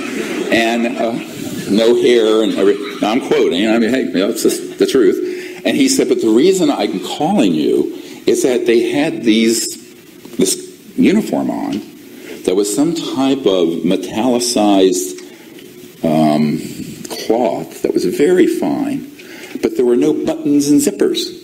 And he was perplexed for 30 years. How, in God's name, did they get in and out of them? Because you couldn't. You could not get in and out of this uniform.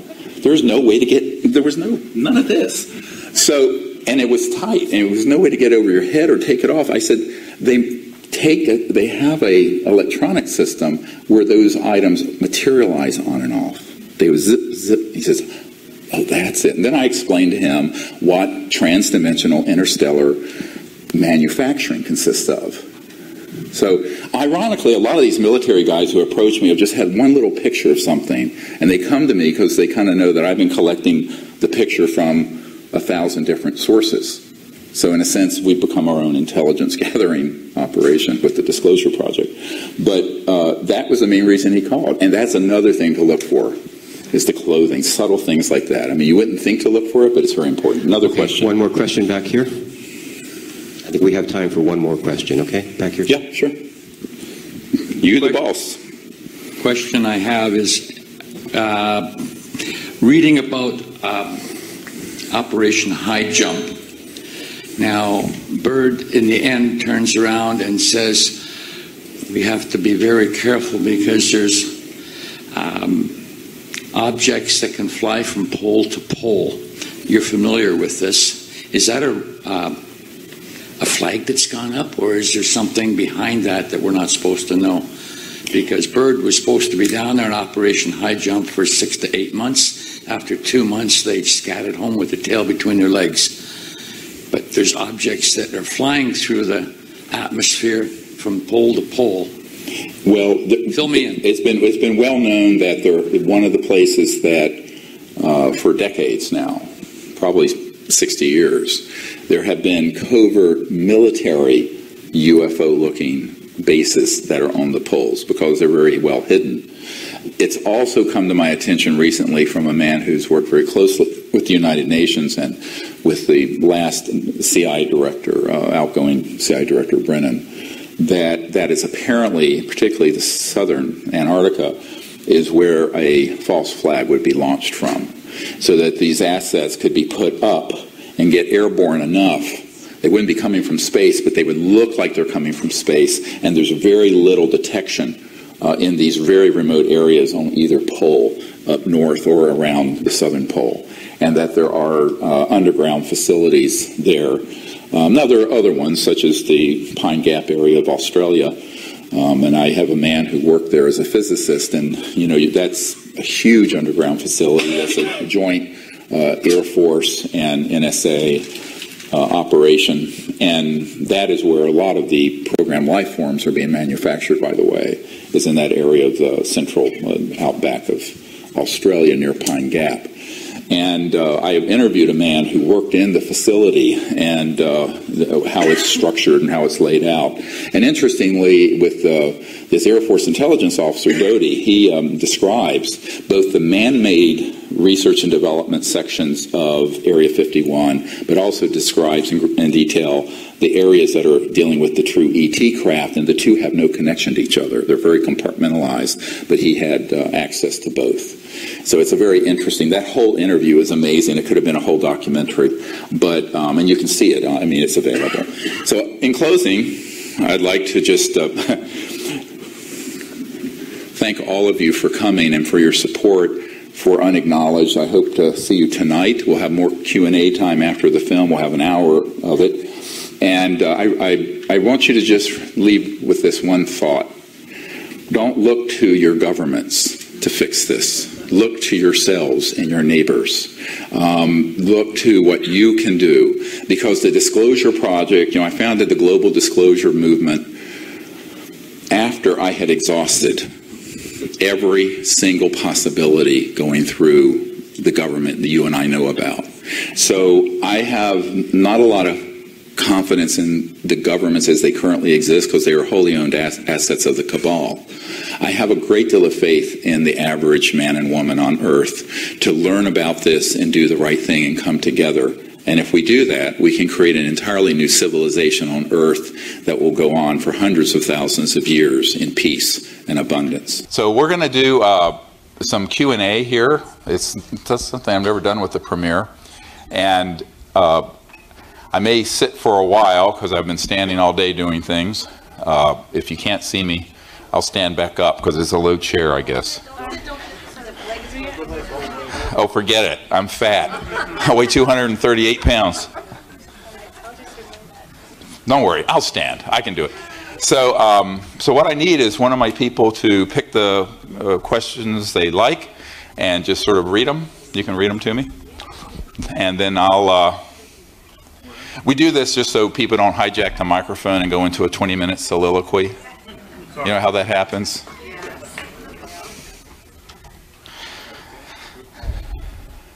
Yeah. There's a mic there. What impact has all this had on your personal and family life? God. And how do you go on? No, it's a really, really good question. I sort of intuited that might be a first question. It's been difficult. Nobody I have 4 kids and 8 grandchildren. And I know, I'm thinking when my grandchildren, the age they are now, are the ages of my children when I started this project. So I've seen a generation. And, this was 27 years ago that we started this effort. And it's been quite a journey and a long way out of the ER. I mean, it's had a terrible impact on my personal life from the point of view of, I've had to give up my medical career,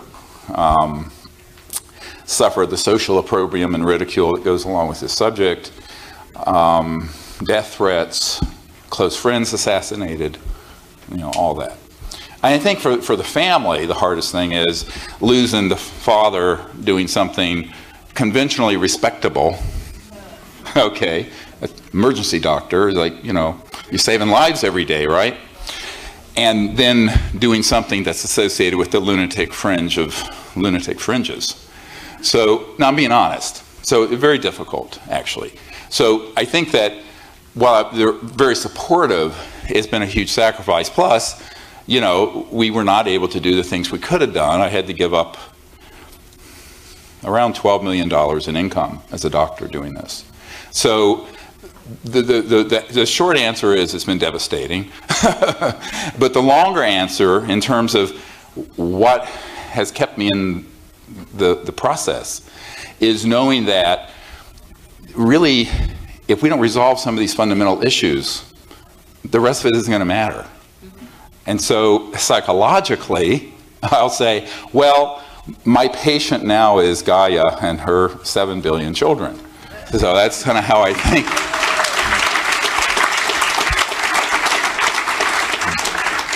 Because I could save a few thousand people, and I have in the emergency department.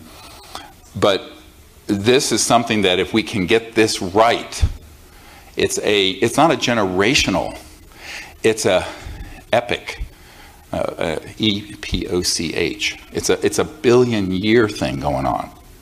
So the cycle that we're closing out is, a 452,000-year yuga, as it's called in the Vedas. The cycle we're opening is a 500,000-year cycle, and we're in the turmoil, the cyclone of the closing of the one and the opening of the other. Most of you know this, right?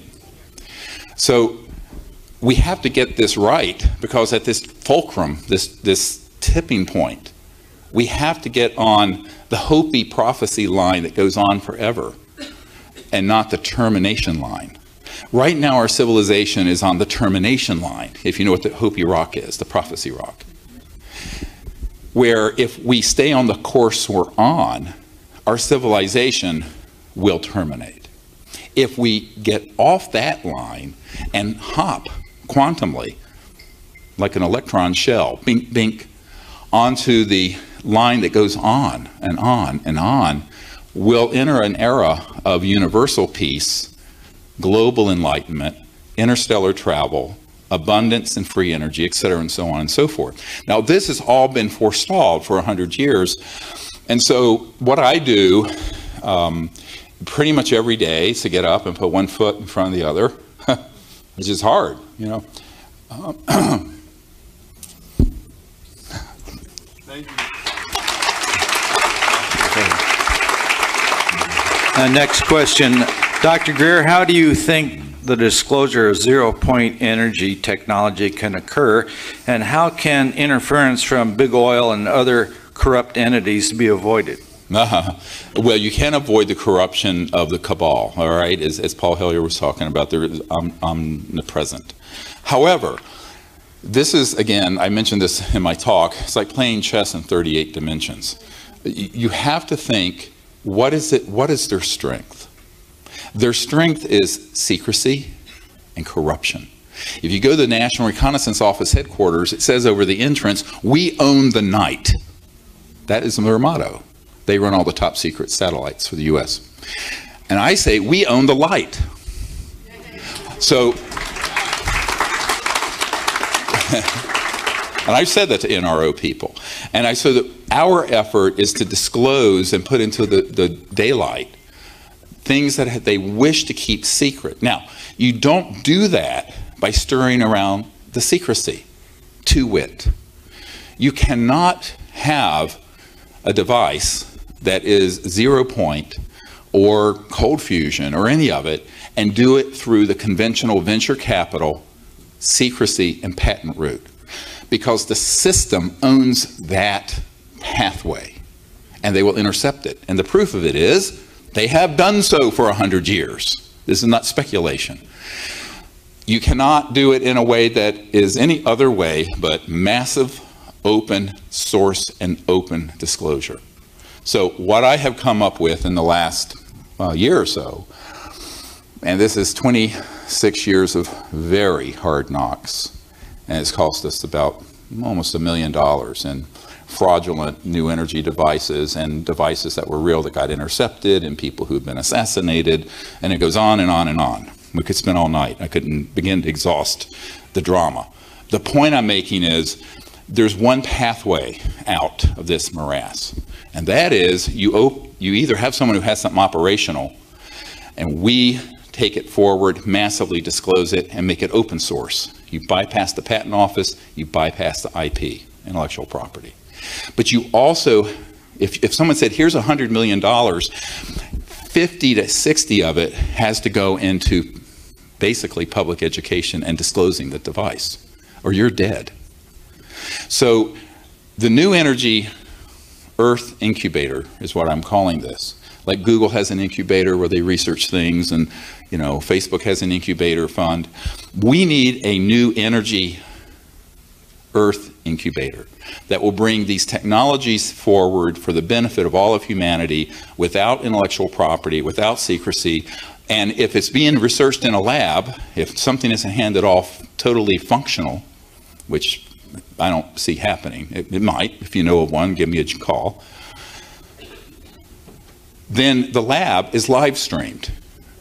And every single development, every point that you get on your data point of the correct electromagnetic frequency that opens the Poynting vector into the 0 point field that works in whatever substrate it is, water, crystal, nanocrystalline, metallic, whatever, that information is dumped in real time onto the internet and dispersed to millions of people. You can't put the toothpaste back in the tube. It's the only way it's going to work, because we have tried everything else. For 100 years, people have developed these technologies and they have been intercepted and black-shelled. If it's done in any other way, it won't happen. Now, a few years ago, I couldn't have said what I'm about to say, and that is if there's somebody with an operational system that they put their life's work and savings into, we can make them whole. There are people on my team, so long as we can test it, reproduce it, and they're willing for it to go open source. Open source means no holdback, it's provided to the public, no intellectual property secrecy. Then, I'm not going to talk about individuals, but between me and almost every billionaire on the planet who's friendly to this, there are no steps in between those now. So we can do this. Now the question is, why don't those people just put up the funds for a lab? Because those people don't want to risk at the front end, before something's already built, getting embarrassed. They want to do something after it's already proven, so they're not embarrassed. I'm not going to name names, but you can imagine who these folks would be. So, and they're friendly to this concept, but I can't move them into, so if somebody has something operational, that's what we would do. If they don't have something operational, all of you guys need to find folks who are going to provide the funding for a research and development lab that's open source. The problem with venture capital is that vulture capital, I call it. Vulture capital always wants to try to monetize things in the first order. In other words, at the initial part, it's not basic R&D. They want to monetize it and make it a profit center right away. What we have to understand is that we're trying to create, is there a light flashing or am I hallucinating? Yeah, okay, somebody maybe can just alter those. So someone has a seizure and I have to resuscitate them. And so the big cartels who want to keep this secret won't be able to frustrate a strategy that involves millions of people and scientists who know what they're doing and folks who can actually get the technologies operational. Now, I was having dinner with someone off-site while you guys were looking at the movie, and I was talking about the fact that a CIA agent named Sajaki allowed a man that I know to copy several thousand pages of confiscated energy device patents and designs back some years ago. And I have that computer disk, but it's a computer disk. Putting a lab together where you can actually build those systems up is another whole question. And it takes resources. You're not going to do a high energy physics lab for a few $100,000. You're talking 10 million up to do this at all properly. And that we have never had. We've never had that level of funding because the people who have the money want to see an operational device, but you can't get the operational device till you get the R&D funding. It's a catch-22. So this is what we're looking to try to accomplish, is to break that cycle, either have someone who has developed a technology come forward and let us open source it, because if we had something that we could independently test, independently verify, reproduce it, and prove it, then we would be able to have that team made whole. And however, they would have to agree to the strategy of open sourcing their work and not trying to monetize it in the first order, the first out of the gate. What you want to do is disclose it massively. There'll be thousands of companies that'll be formed, just like there was around the internet, and then those can then be monetized on the second order, not the first order. I know it's a complex answer to your question, but the strategy is actually very well thought through, and any other strategy will fail. It absolutely will fail. I'll give you a great example. Everybody heard of Stan Meyer's car that ran on water? What you didn't hear about was the toroidal system he had. It looked like a donut. That was a magnetically charged fluid in the center of this ring, a donut-shaped system, that was many times over unity, putting out more energy than you had to put in from the so-called zero-pointer quantum vacuum flux field. And that had a national security order on it dating back to the 80s. When my group was trying to acquire that warehouse full of intellectual property, the heirs went to the highest bidder, which was not us. We only had a few $100,000. A group came in with millions. They acquired it. It went to Michigan to an engineering group. That entire team has been assassinated as of last year. So, yes. So because they did it, they want to keep it secret, they pulled it in, and all that work is gone. It's in the black pit of Calcutta. So I know whereof I speak here. This is serious stuff. You know, people have been killed for a lot less than a multi-$100 trillion technology that would deep six the oil industry and the public utilities of the world, and the petrodollar system. But we have to be smarter by being completely opposite. So they trade in fear and secrecy and intellectual property. What we have to do is be completely open. Say, okay, here it is. And it's going to benefit all of humanity. And once it's initially out, there'll be thousands of people who say, oh gosh, this really works, and they'll build up different prototypes, and they'll have something that'll run your computer with it, and they'll have something that'll run your house with it, and something that'll run a jet, on and on and on.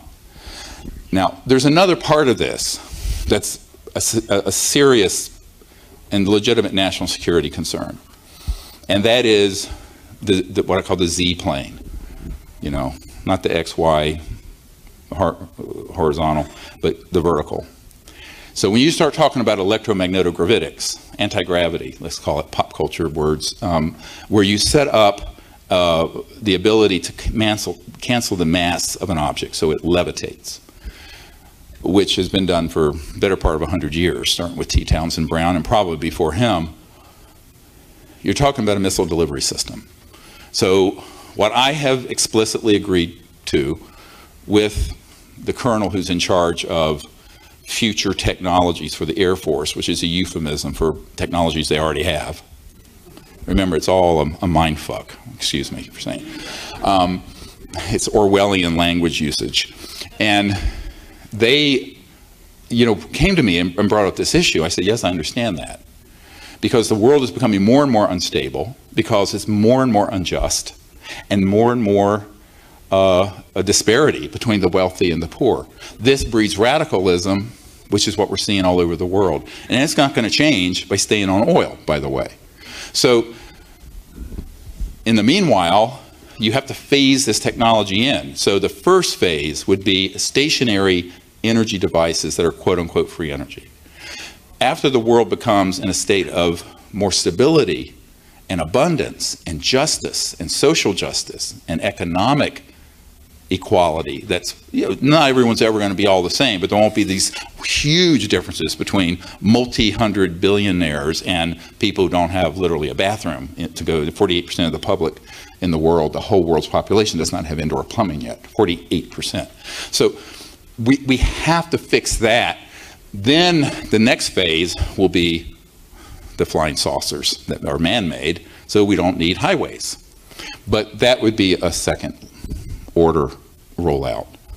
And so that is a consideration that is most people don't think about. I tell people right now humanity is on its back, flat, collapsing.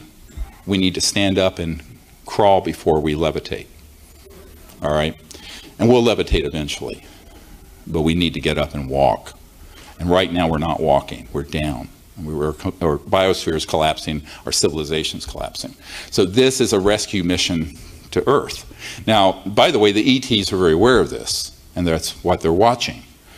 So in the meanwhile, there's not going to be a massive ET intervention unless we get to DEFCON 1, and, you know, the worst case scenarios. We hope that doesn't happen. So we have to fix this before it gets to that point of breakage, of tipping point. And we can. I can tell you that if the public, like a few hundred people in this room, if everyone in this room told everyone they know and they told everyone they know to support this kind of research effort, it could happen. And probably in a year and a half, 2 years, there'd be an operational device that'd be open source out to the public. But you're not going to do it just by wishing it were so. It's a lot of hard work. And the cartels that don't want this to happen won't be able to do too much if you're doing it in front of the entire world. It's the old saying, the whole world's watching. So what they don't want to do, remember, they operate behind the scenes in a shadowy way. They don't want to be caught red-handed with millions of people watching this happen.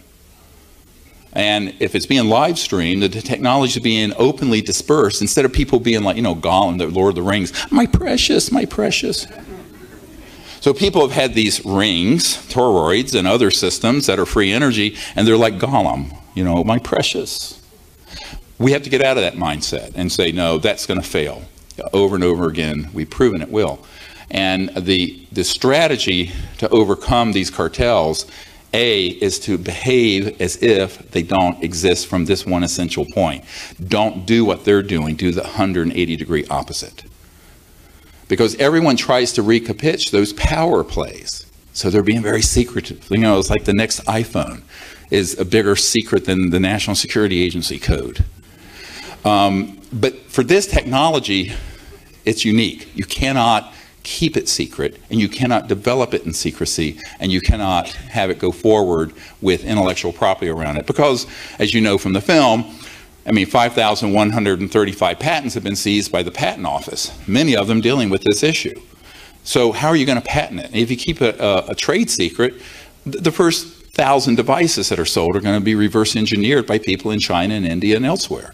So people are spending their lives working on this in a secretive way, when if there was open source and collaboration amongst hundreds of brilliant people, you'd come to the solutions very quickly. Like GitHub, which is a software solutions company that's open source. So it's the same concept, and that's how we would defeat the cartels, is to do it very openly, let them own the night, let them play all their shadowy games, we own the light. That's what we'll do.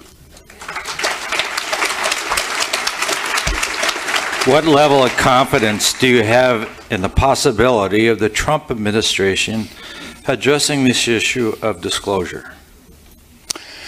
Well, a broken watch is correct twice a day, and anything is possible.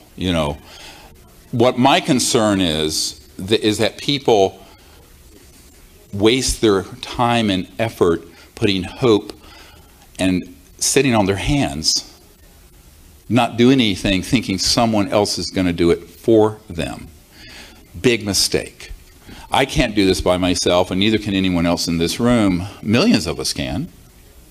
That's why we made this film. It was crowdfunded by 5,000 people. But no corporation put in any money in it. This was all 100% we, the people, did this. Now the donations, thank you, by the way, those of you who supported it. Thank you very much. And the contributions were from $5 to $111,000. So they went the whole gamut. But what I'm saying is that we can do disclosure and bring these technologies out and just ignore the government. Now, do I still, I have a home in D.C. My main home's out in the mountains, the Blue Ridge Mountains, and it's right near the White House. I can see the White House from my place. Hi. And, when I need to march something through the back door, we march it through the back door. But, I've been doing this since the first year of President Clinton's administration, and have dealt with high people, very high senior officials in every administration since 1993. So that's 24 years on and running TikTok. So from my perspective, and perhaps I'm a little jaundiced over this, but I really don't see the courage existing or the ability to stand up to the kind of banking, gangbankster, oil, and other special interests to actually make something like this happen.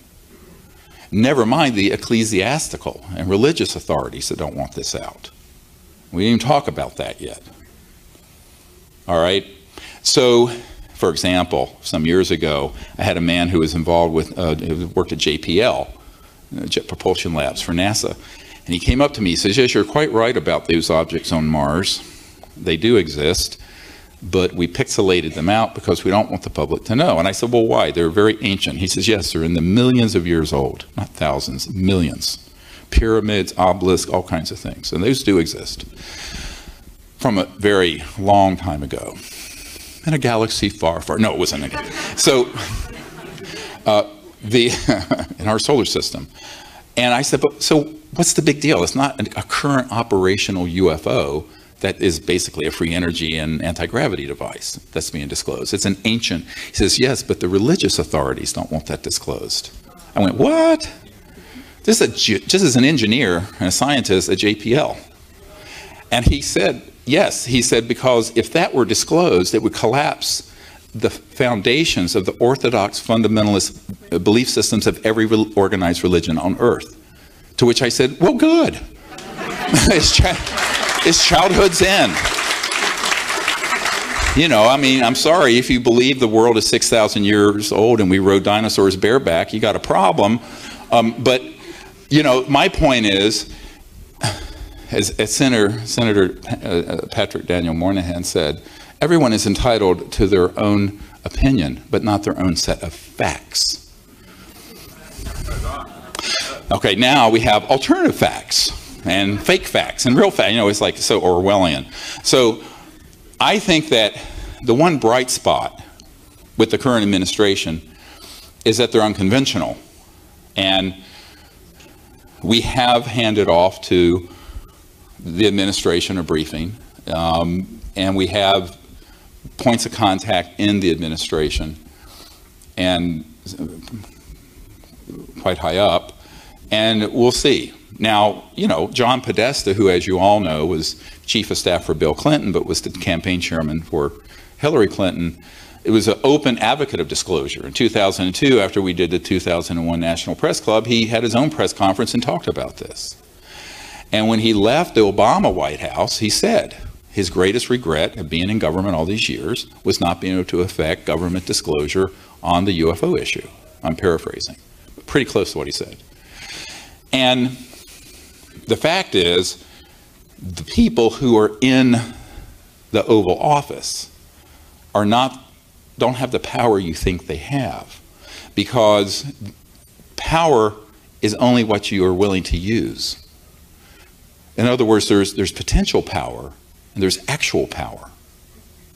But if the power of the presidency, let's say, or your prime minister, is there theoretically, but they're too afraid to use it, or there are too many corrupting influences around them saying don't do it, for whatever reason, whether it be religious, technological, alleged national security, you know, which is the thing that covers, you know, every excuse can be made for that, then what you end up with is a president that will not push too hard, or if he does, perhaps he gets threatened.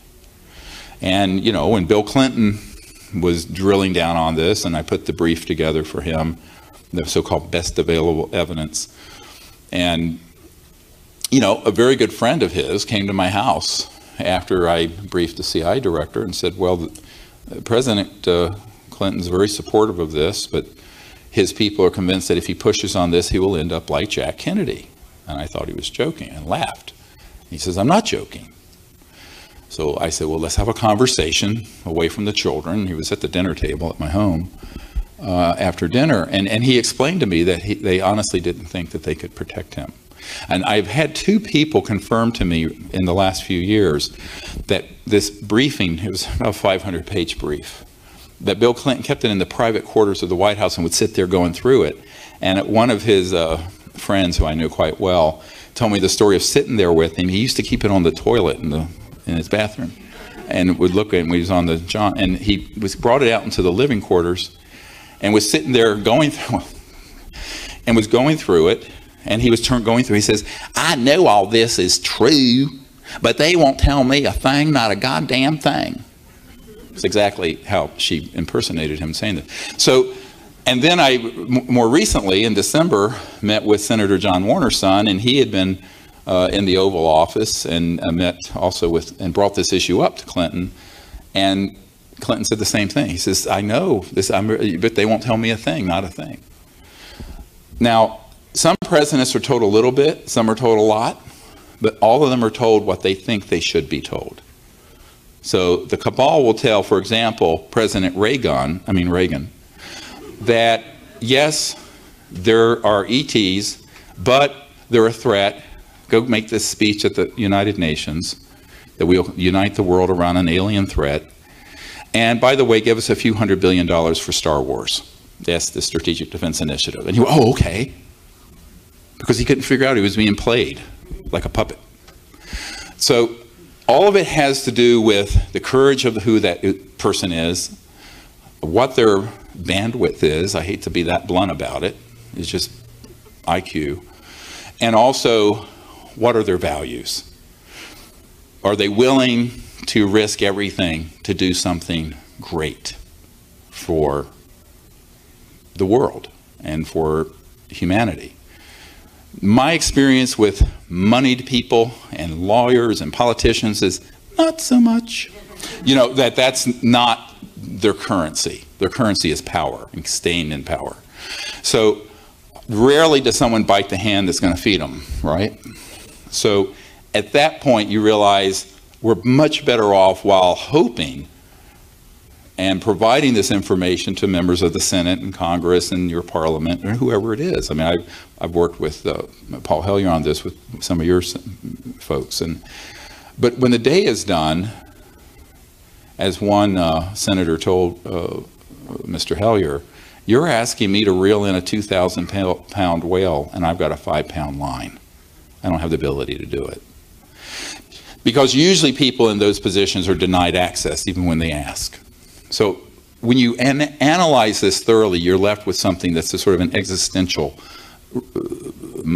moment and epiphany, really, where you say, well, if they can't do it, then we have to do it. And this is what we vowed. After we went around all over the world between 1993 and 1998, meeting with ministers of defense and CIA directors and all these sort of people. And I concluded that it's very unlikely that the people who are in the center of power are going to risk everything to do this. But those of us out in the public who are kind of nobodies, you know, like me, I'm a doctor in North Carolina rambling around in an ER, and that we could do it if we organized ourselves and did it and found enough people willing to defect from the national security state and found the resources to put the energy research together. So that's what I would tell people, that we can always hope that the next president or a prime minister, I mean, Mr. Trudeau here, why not? If somebody knows him, give me a call, we'll set up a brief. But, you know, he'd have to have a really big set to, hate to put it that bluntly, to take this on. And remember, the very first thing that they're going to do is they're going to ridicule him. Because the media is owned, as you saw in the movie, by the national security state. They will make hay out of anyone who touches this. And for that reason, it's very unlikely that you're going to get somebody from that walk of life who has to get reelected or wants to be reelected to take the ridicule and the bombast that is associated with this subject. So, and in fact, I had an Air Force major say to me once, more than death threats or secret programs, the number one way that this has been kept secret was through the psychological warfare effort launched in the 50s, and we have a document for this. The psychological warfare of the value to make it so odious and the subject is so much ridicule that no self-respecting doctor or politician or scientist would want to be publicly identified with it. And that's why I was applauding the Honorable Paul Hellyer, for a man of his stature and one of your former Minister of Defense heads, to speak the truth to power and speak the truth. But that's rare. So when you're talking about the current White House, we're always hopeful, but I wouldn't bet the farm on it. I would be more inclined to say that when the people lead, the leaders will follow. And that if enough people get behind this, and you know, we're on the 8th week of this being the #1 worldwide documentary on iTunes,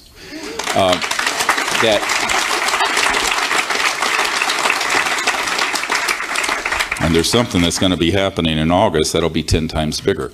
So 100 times bigger. So two orders, yeah, I can't talk about it. I'm not, sorry. That's not my decision. That's, you know, look, no man is an island. But just stay tuned. So, no, it's not WikiLeaks. That's not enough bandwidth there. So, there's not enough people viewing them. No, we're talking something where, full access, over 100 million people.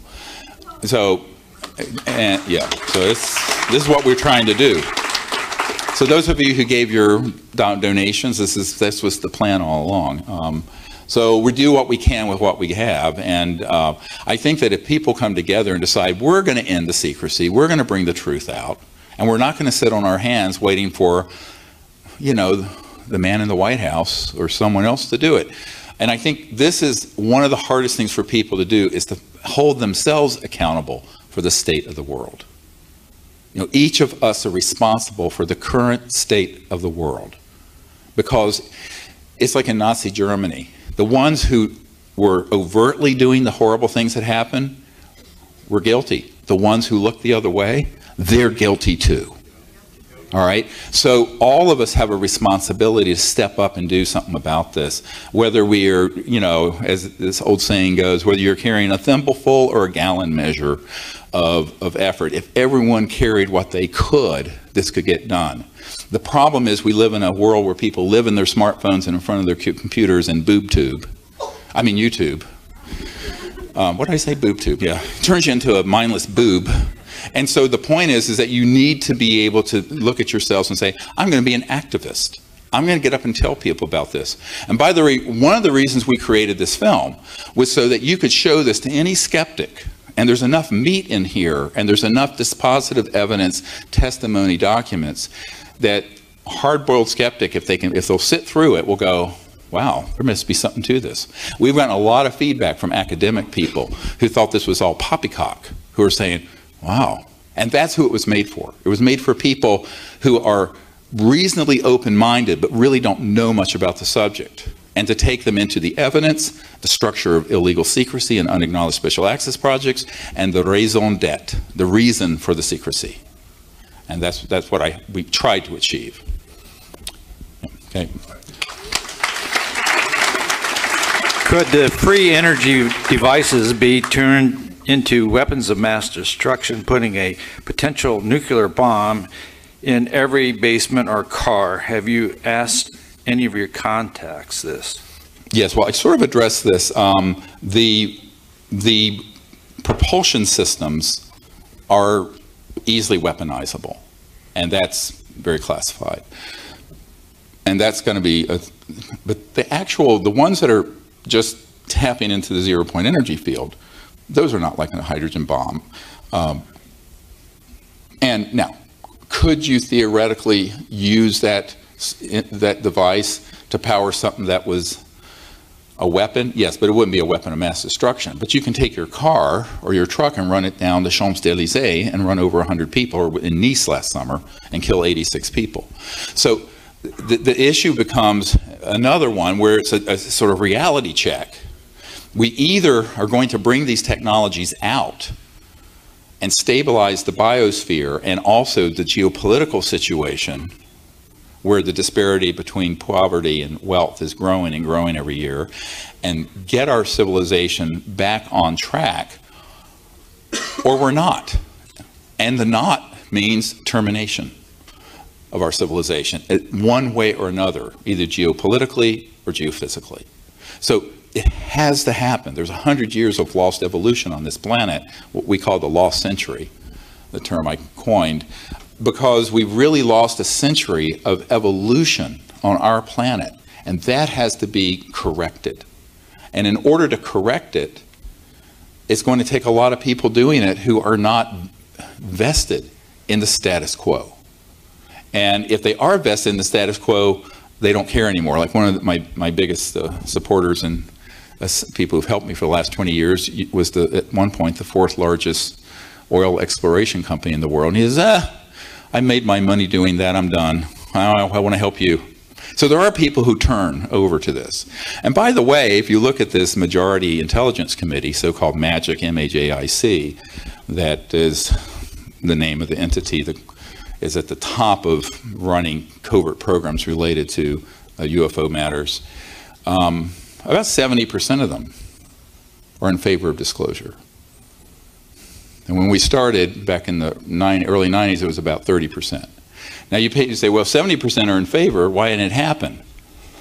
2 words for you: Bill Colby.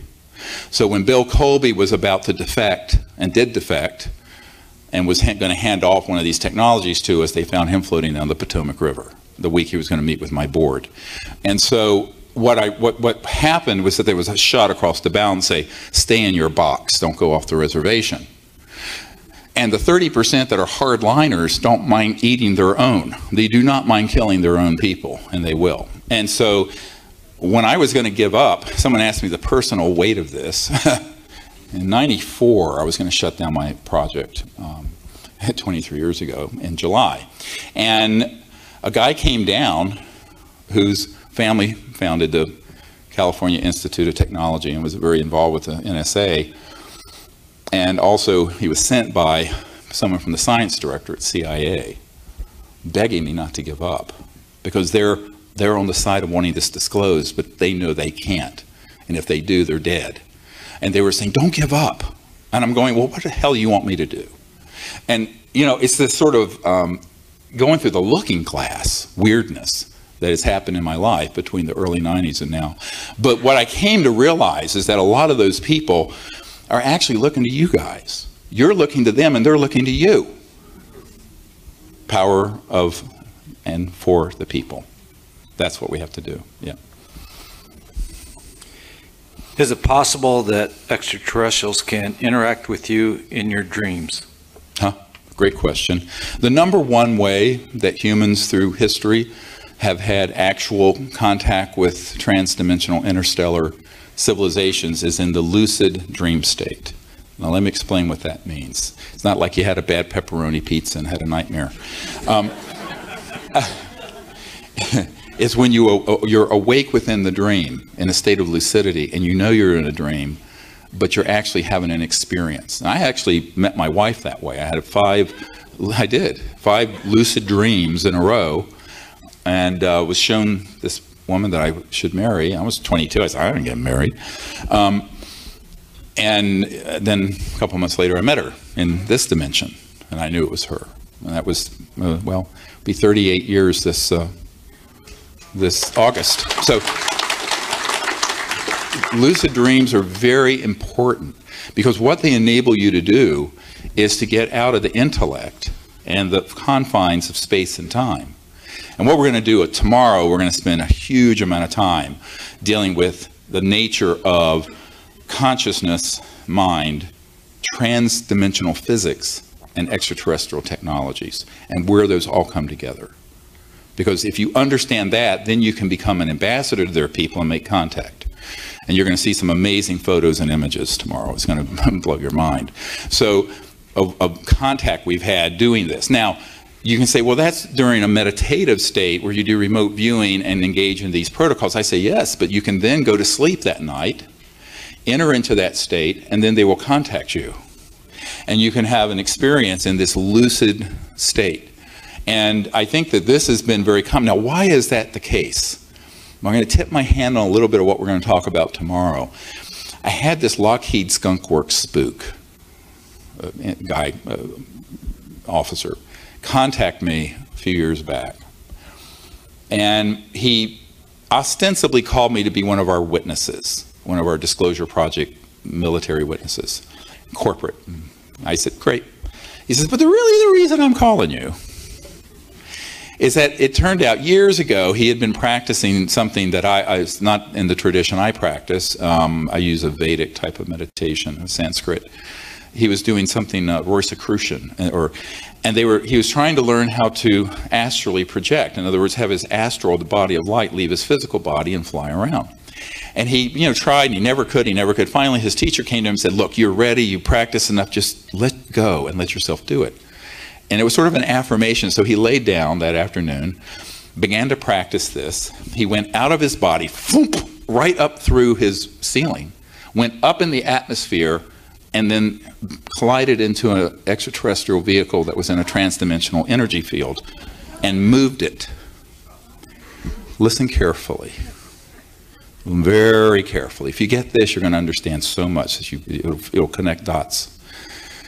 And he said, how is it that in my astral body, my dream state body, this body of light, this is just an outer manifestation of that, by the way.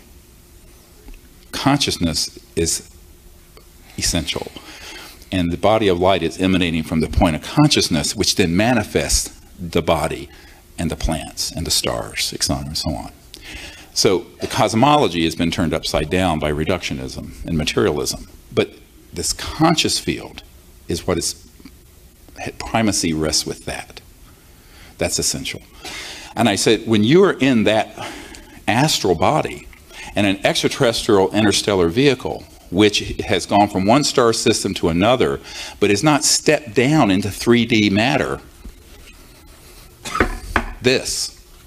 it's in an energy form that very closely approximates the conscious astral body. And since they are of a similar density, you can move it with your astral body. And he went, oh my God, he says, that makes total sense. The funny part of the story is that he popped into the side of the craft with his astral body, but the ETs could see him. They were at a console, and they looked at him like, my God, why don't you watch where you're going?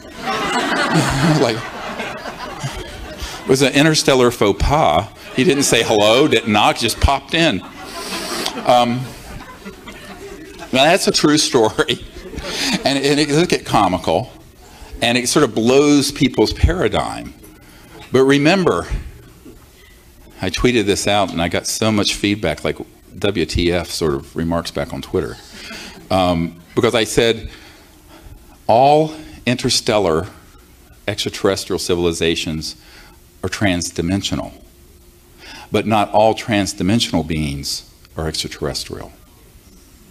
There are beings that reside in other dimensions that aren't ET, that aren't from physical planets and stars with bodies. However, any civilization that can go beyond the speed of light, they're not accelerating in a linear way. They are going into a phase shift, very quantumly, and into another dimension, and go then through those dimensions to another point in space-time and rematerialize. That's what they're doing. But guess what? Those dimensions that they're phasing into at a higher resonant frequency is very close to the astral body and the thought forms. Not identical, but close. And so the lucid dream, yeah, there's a lot of action there. You can have amazing contact with that. Did that explanation confuse people? No? Yeah, this is a group is advanced, you know. Yeah, okay.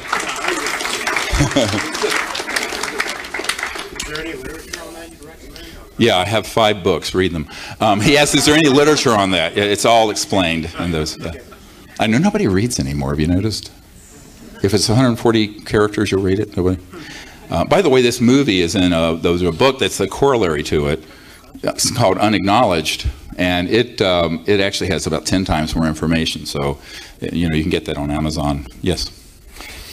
What led you and the Sea City team to the discovery of higher consciousness meditation being a bridge for peaceful communication? And can you talk about your first successful team contact? Well, you know, that's a very long answer, which we'll get into a great deal tomorrow. But the reason I got involved in this whole issue was when I was 17, having been raised a very devout atheist, where nothing existed that you couldn't put in a test tube, I got very sick. I had an injury on I'm still missing part of the muscle on my thigh here. And being a jock teenager, I bicycled 200 miles on this injury in one day. It got inflamed, infected, and I had a breakdown of the skeletal muscle that clogged up my kidneys. I went into hepatorenal failure, and I died. So I had a near-death experience. I was 17. It was my last year of high school. And when I had that experience, because I wasn't raised, you know, with this belief of a angry God throwing lightning bolts from Mount Olympus. So I just went into space because I always loved the stars. And I had a cosmic consciousness experience. And I had a unity consciousness, actually beyond cosmic consciousness, where the entire cosmos was awake. And I was one with that awakeness, and I was the whole cosmos. It was beautiful, perfect, beautiful. And I didn't really want to come back, but I was told I should, so I did. And I said, well, I'm going to have to figure out how you have an experience like that. So I began searching different traditions and meditation approaches, and I learned to meditate. So I learned a Vedic Sanskrit meditation approach, and it's rather comical. The first time I sat to meditate with my teacher, he did a beautiful puja, and then we did the meditation. He gave me a mantra, and I did it, and I transcended. So I went into unbounded consciousness the first time. Well, it wasn't the first time. That's why I went. And at the end, he was staring at me. He says, "You transcended, didn't you?" I said, "Well, isn't that what you were supposed to do?" I was so naive. I didn't know you had to make a hokashrai about it, you know, and make a big deal. So and that was on my 18th birthday, which is, wow, well, my birthday is Wednesday. So it's almost exactly, I'll be 62. So however, I was when I turned 18. So quite a long time ago, 44 years ago. And 6 months later, I was meditating up on a mountain in North Carolina, and it was beautiful fall day, crisp and cold. I was up about 5,200 feet, and I went into this, right before sunset, I saw this ET craft clearly materialize. It materialized, dematerialized. I said, "Oh, they're back," because I had had a sighting when I was a child, when I was 8 or 9. And I sat and meditated. I went right into that same state that I was in when I died. It was beautiful, beautiful state. And I must have been in that meditative state for a couple hours. When I opened my eyes, a beautiful thought that said, "Behold, what a beautiful universe God has made." And I looked up, and the whole Milky Way was going across the sky, crystal clear air. And then all my hair stood on end, like an electrostatic thing. And that's when I had hair. It was long hair. And this creature, about this tall, maybe a little taller. I'm tall, so everything seems short. But with kind of almond deer-like eyes, touched me on my right shoulder. And I'll never forget, because I looked down, and I had a ski jacket on, and it indented like that far. And I went, whoa. And with that, I dematerialized and went on a craft, and we co-created the CE5 protocols that I'll be teaching you tomorrow. So that's how all that's, you know, so that's, yeah. It happens, and that's why I'm here. So, you know, but that was like a beautiful experience. So I didn't do anything with it, but then eventually I had, in 1990, I had 3 cosmic contact experiences that happened on the full moon. I'm a Cancer, so I'm like crazy moon child. On the full moon of January, February, and March of 1990, where I was basically told to start this project. And asked to. I wasn't told to, I was asked to. And so I formalized these close encounters of the fifth kind protocols that use sound and lasers and lights and consciousness and remote viewing to do the contact. And the very first time we went out in 1991 in Belgium, we had a massive craft come right over us. And then in 92, of course, you all know about the Gulf Breeze Pensacola event that's in the film, where the guy goes, "Holy damn hot shit." I was just, you know, just teaching people this. There were 60 people there. There were colonels from the Air Force and everything. And people at first didn't understand it. The only people who understood it really, really well were the folks at SRI, Stanford Research International, Dr. Bob John, the Princeton Engineering Lab, about consciousness, and the CIA folks and people because who understood non-locality consciousness and the fact that these ET communication systems are modulated through coherent directed thought into an electronic system, which is what I experienced when I was 18. So this is a mind-blowing paradigm, because everyone's still thinking very materialistically about something that is multidimensional. And so it was something that from the very first expedition, we had contact, and it worked. And I said, well, it seems like the ETs want this to happen. So, you know, I was working full-time as a doctor and raising 4 small children, but little by little, of course, it overtook. And it was because of that event in 92 that the intelligence community came knocking. Because what I was told is, after being rather nastily threatened, was that they realized that we had figured out the Rosetta Stone of interstellar communication using consciousness, non-locality, remote viewing, and very deep states of consciousness, but where coherent thought connects to the extraterrestrial communication systems and then shows them where you are. But within an ethical paradigm of universal peace and peaceful contact. And then they're going to come. If you're afraid, they won't come. If you're a bigot, they won't come. If you're an alienist who is, you know, they're good and they're bad and they're this and they're that, in other words, you're a racist. If you're a racist, they won't come. But they will come if you have a pure heart and a pure intent. And understand the protocols, which are not difficult. I always tell people, if you're awake right now, you can be aware of the awareness whereby you are awake. And in that singularity of consciousness, as Erdem Schrödinger said, the total number of minds in the universe is one. That is, it is a singularity. We all trap it. We capture it and trap it in our egos and our bodies and ourselves. But in reality, the nature of the conscious mind is that it's omnipresent, infinite, all the time, whether you acknowledge it or not. But there are protocols and practices in meditation that you can do that put you in touch with that expanded, infinite aspect. And from there, begin to operate, whether it's in the lucid dream or whether it's out under the stars with a team of Close Encounters of the Fifth Kind folks. So, yes? Well said, Dr.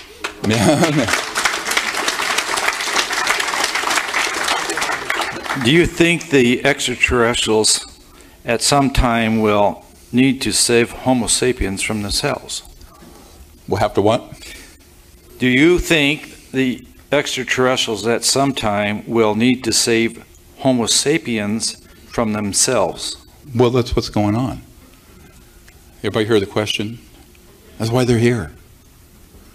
Now, remember the big, look, various civilizations have been surveilling and involved this planet for millions of years, maybe billions, but certainly millions. There's nothing new under the sun in that regard. However, the modern era of events began with the atomic weapons program, as you saw in the movie. Colonel Diedrichson, who is head of all the Atomic Energy Commission, which is now the Department of Energy projects dealing with weapons, nuclear weapons, said that every single weapons facility, uranium, plutonium facility, intercontinental ballistic missile facility, weapon storage area had been overflown and surveyed by these ET craft, because they were very concerned that we could get so out of control that we could destroy all life on this planet. But also, and there's a bit of enlightened self-interest here, that there's a very short distance, and as Ben Rich said, we already have the means to take ET home.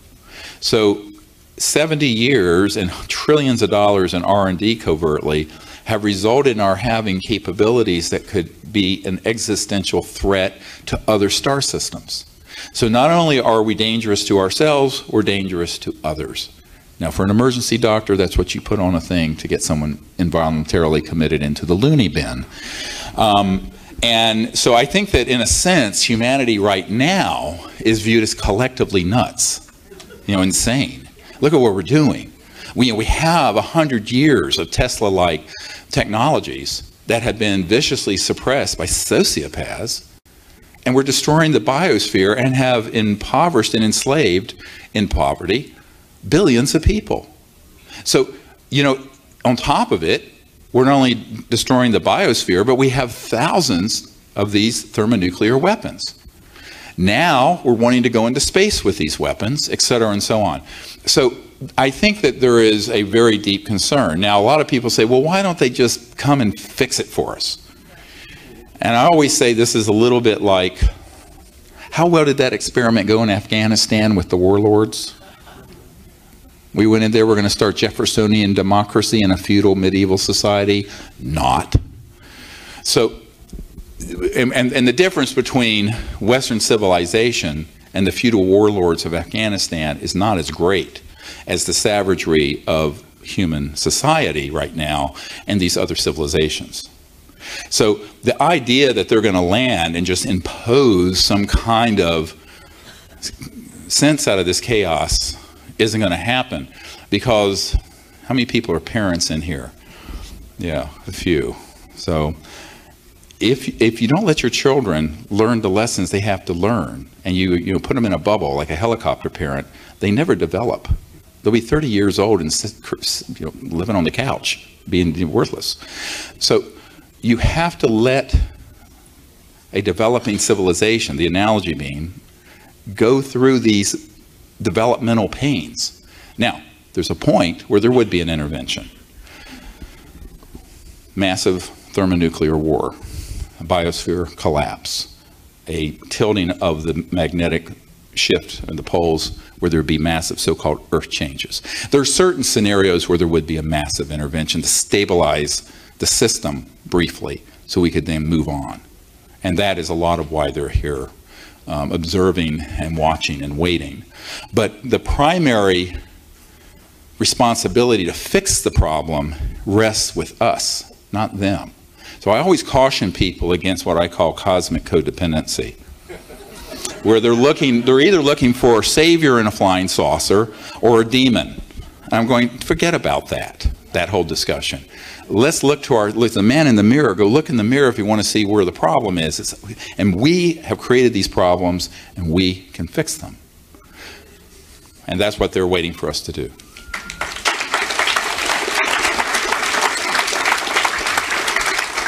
When a hydrogen bomb detonates on Earth, how does that affect the other dimensions? And is that why or one of the reasons the ETs are here? Yes. In fact, it's interesting because if you understand electromagnetic pulses that accompany a weapon of that discharge, there are also energy fields that cross into the scalar longitudinal area, which go beyond the speed of light, that cross into other dimensions that are highly disruptive to energy, propulsion, and guidance systems that are extraterrestrial. So if you begin to look at this, you begin to realize no man is an island and no planet stands alone. We think that there's these vast distances between Earth and our sun and these other star systems. And in a linear way, there is. But in a non-linear, non-local manner, when you're talking about these other dimensions, they're right next to each other.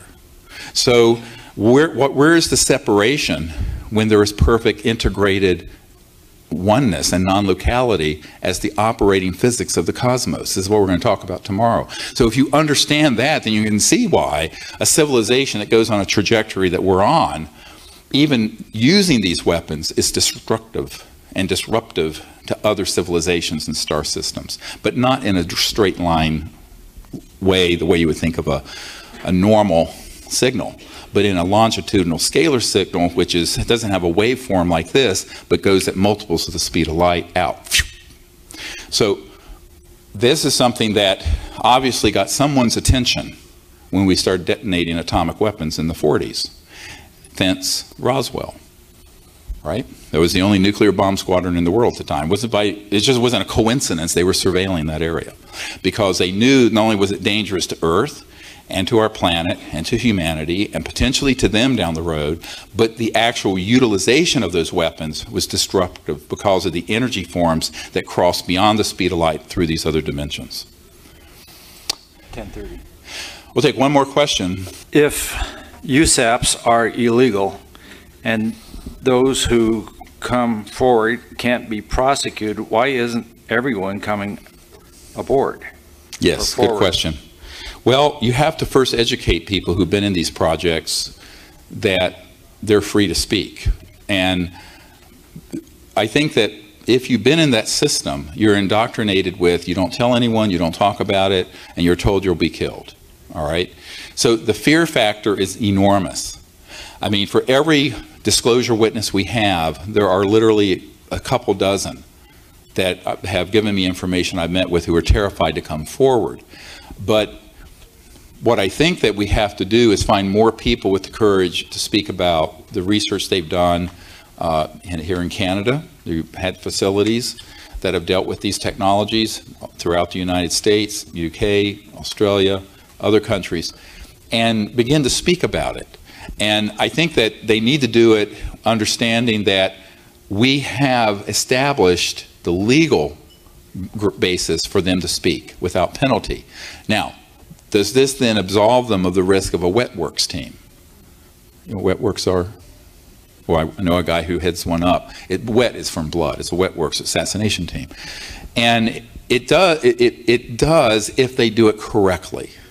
If they try to do it secretively and in a clandestine way, they're very vulnerable. If they do it fully out there, they won't be. So one of the things that was promised to me after several people on my team were targeted and some of them passed away, I had a man who came to me and said, do you want, for you and the people who come forward with you, executive protection? And I didn't know what that meant, and he meant lethal force to protect you. And I said, no. Initially I said no. But after some horrible things started happening, I said yes. And that's operational. So the worst thing that the cabal could do, if I step off a curb and get hit by a bus, is going to be assumed it wasn't an accident. Same thing with anybody who steps forward out of the military or corporate world or intelligence community. And that is in place. And you know, it's interesting because people are so, aren't you afraid? I said, well, first of all, I don't give myself over to fear. But last year, I think we were in Palm Springs at a conference, and a woman came up to me who said, you know, my husband was on a deep Delta Force team, and they were assigned to assassinate you not too long ago. And well, you know, I hear about this a lot, and she was telling me this, thinking I would be nonplussed, and I went, yeah.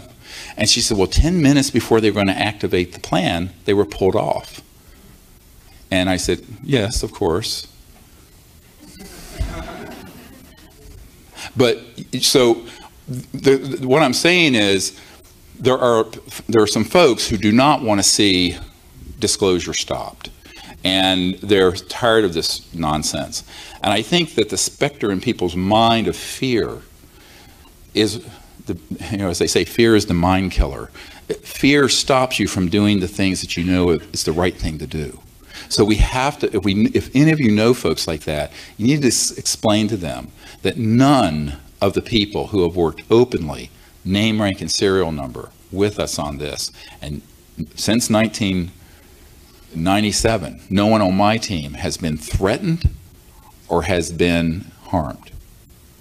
Now, you can't predict the future purely on the past, but here I stand.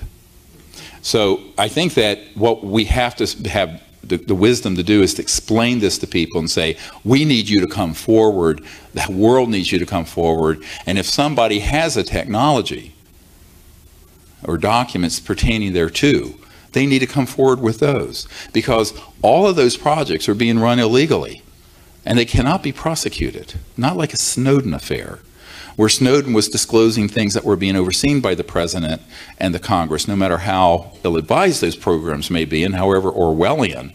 But those were legal top secret programs. I'm talking about illegal, unacknowledged special access projects. And those projects we can disclose without penalty of any legal system. And we put a system in place that we're also not subject to the kind of problems we had in the 90s, where we did have loss of life, like CIA Director Colby. So I think that is what we're, you know, wanting to convey to people and get more and more and more of these folks to come forward. Because if let's say, what if suddenly that word, if all of you became ambassadors reaching out to those sort of people, and 1,000 more Disclosure Project witnesses came out, name, rank, and serial number, documents, their DD-214, whatever it is, the equivalent in Canada, you know what? Couldn't stop it. So we need to pick up the pace on that, but it has to be something where people understand that they have clearance to do so. And one last thing before we leave. Some years ago, I took the late astronaut Edgar Mitchell with me to a briefing. I was doing a stand-up briefing at the Pentagon for the head of intelligence for the Joint Chiefs of Staff, Admiral Tom Wilson. And prior to going to that meeting, I had provided him with an NRO document that's in the movie and in the book Unacknowledged that had the project code names and code numbers as of the 1990s. And this meeting was in the spring of 1997. It was right after we did the congressional briefings in Washington that were private briefings. They weren't public. This was still when it was Project Starlight. You know, it was still very on the down low.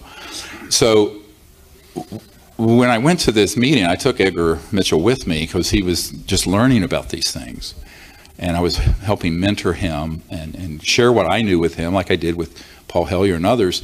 And we get to this meeting, and I find out that this admiral, who was the head of intelligence for the Joint Chiefs of Staff, J2, had found one of these compartments, recognized it, that was in this document, called them up and said, I want to be read into it, or briefed. And he was told, sir, you don't have a need to know. And he says, God damn it, I'm the head of intelligence for the Joint Chiefs of Staff. How can I not have a need to know? And they said, sir, we cannot discuss this with you. Click, hung up on the admiral. So by the time I got, this happened all before, because I sent a brief ahead of my, a dossier ahead of my physical entry. And when I got there, the anger and the fear in this admiral's energy field was palpable. And so I did the brief. It was supposed to be a 45-minute stand-up briefing. It went on for 2 or 3 hours. The only reason it ended is Edgar Mitchell had to go to New York to be on a TV show. And at the end of it, I asked the admiral for his help. And he said to me, he said, these people are denying me access to these projects. And as far as I'm concerned, anyone that you have who has information on these operations, documents, they have a green light to disclose all of it, because that is a criminal enterprise. So when people say, did any official ever greenlight the disclosure project? I said, you better believe it did. The head of intelligence for the Joint Chiefs of Staff of the United States Pentagon. Yeah, that's true. Yeah. I said, okay, that's what we'll do. The other thing he said, very interesting, I said, will you help us? He says, how can I help you? He says, who else has had this happen to them? I said, well, I'm going to brief the president and the CIA director and the Secretary of Defense, Cohen, and the senators on the Senate Intelligence Committee, some of them. And he says, were they all denied access? I said, yes, all of them. He says, well, then what the hell am I going to do? He says, I've learned that the best thing I know about is a B-2 stealth bomber.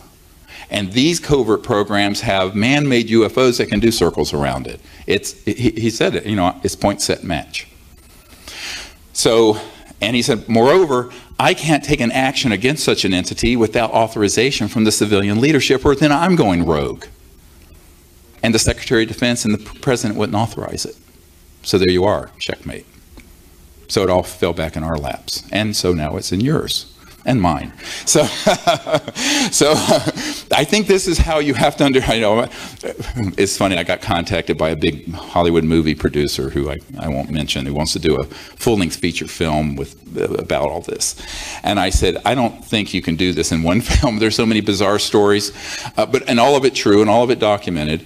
But when the day is done, what we have to realize is that all of us on this planet now who are living and breathing during this great civilizational transition are responsible for creating universal peace, a new civilization based on justice, abundance, and free energy, to disclose this information, and then for our children's children, leave them a civilization that is in a state of enlightenment and peace for hundreds of thousands of years. That's why we're here. Thank you very much. I'll see you tomorrow.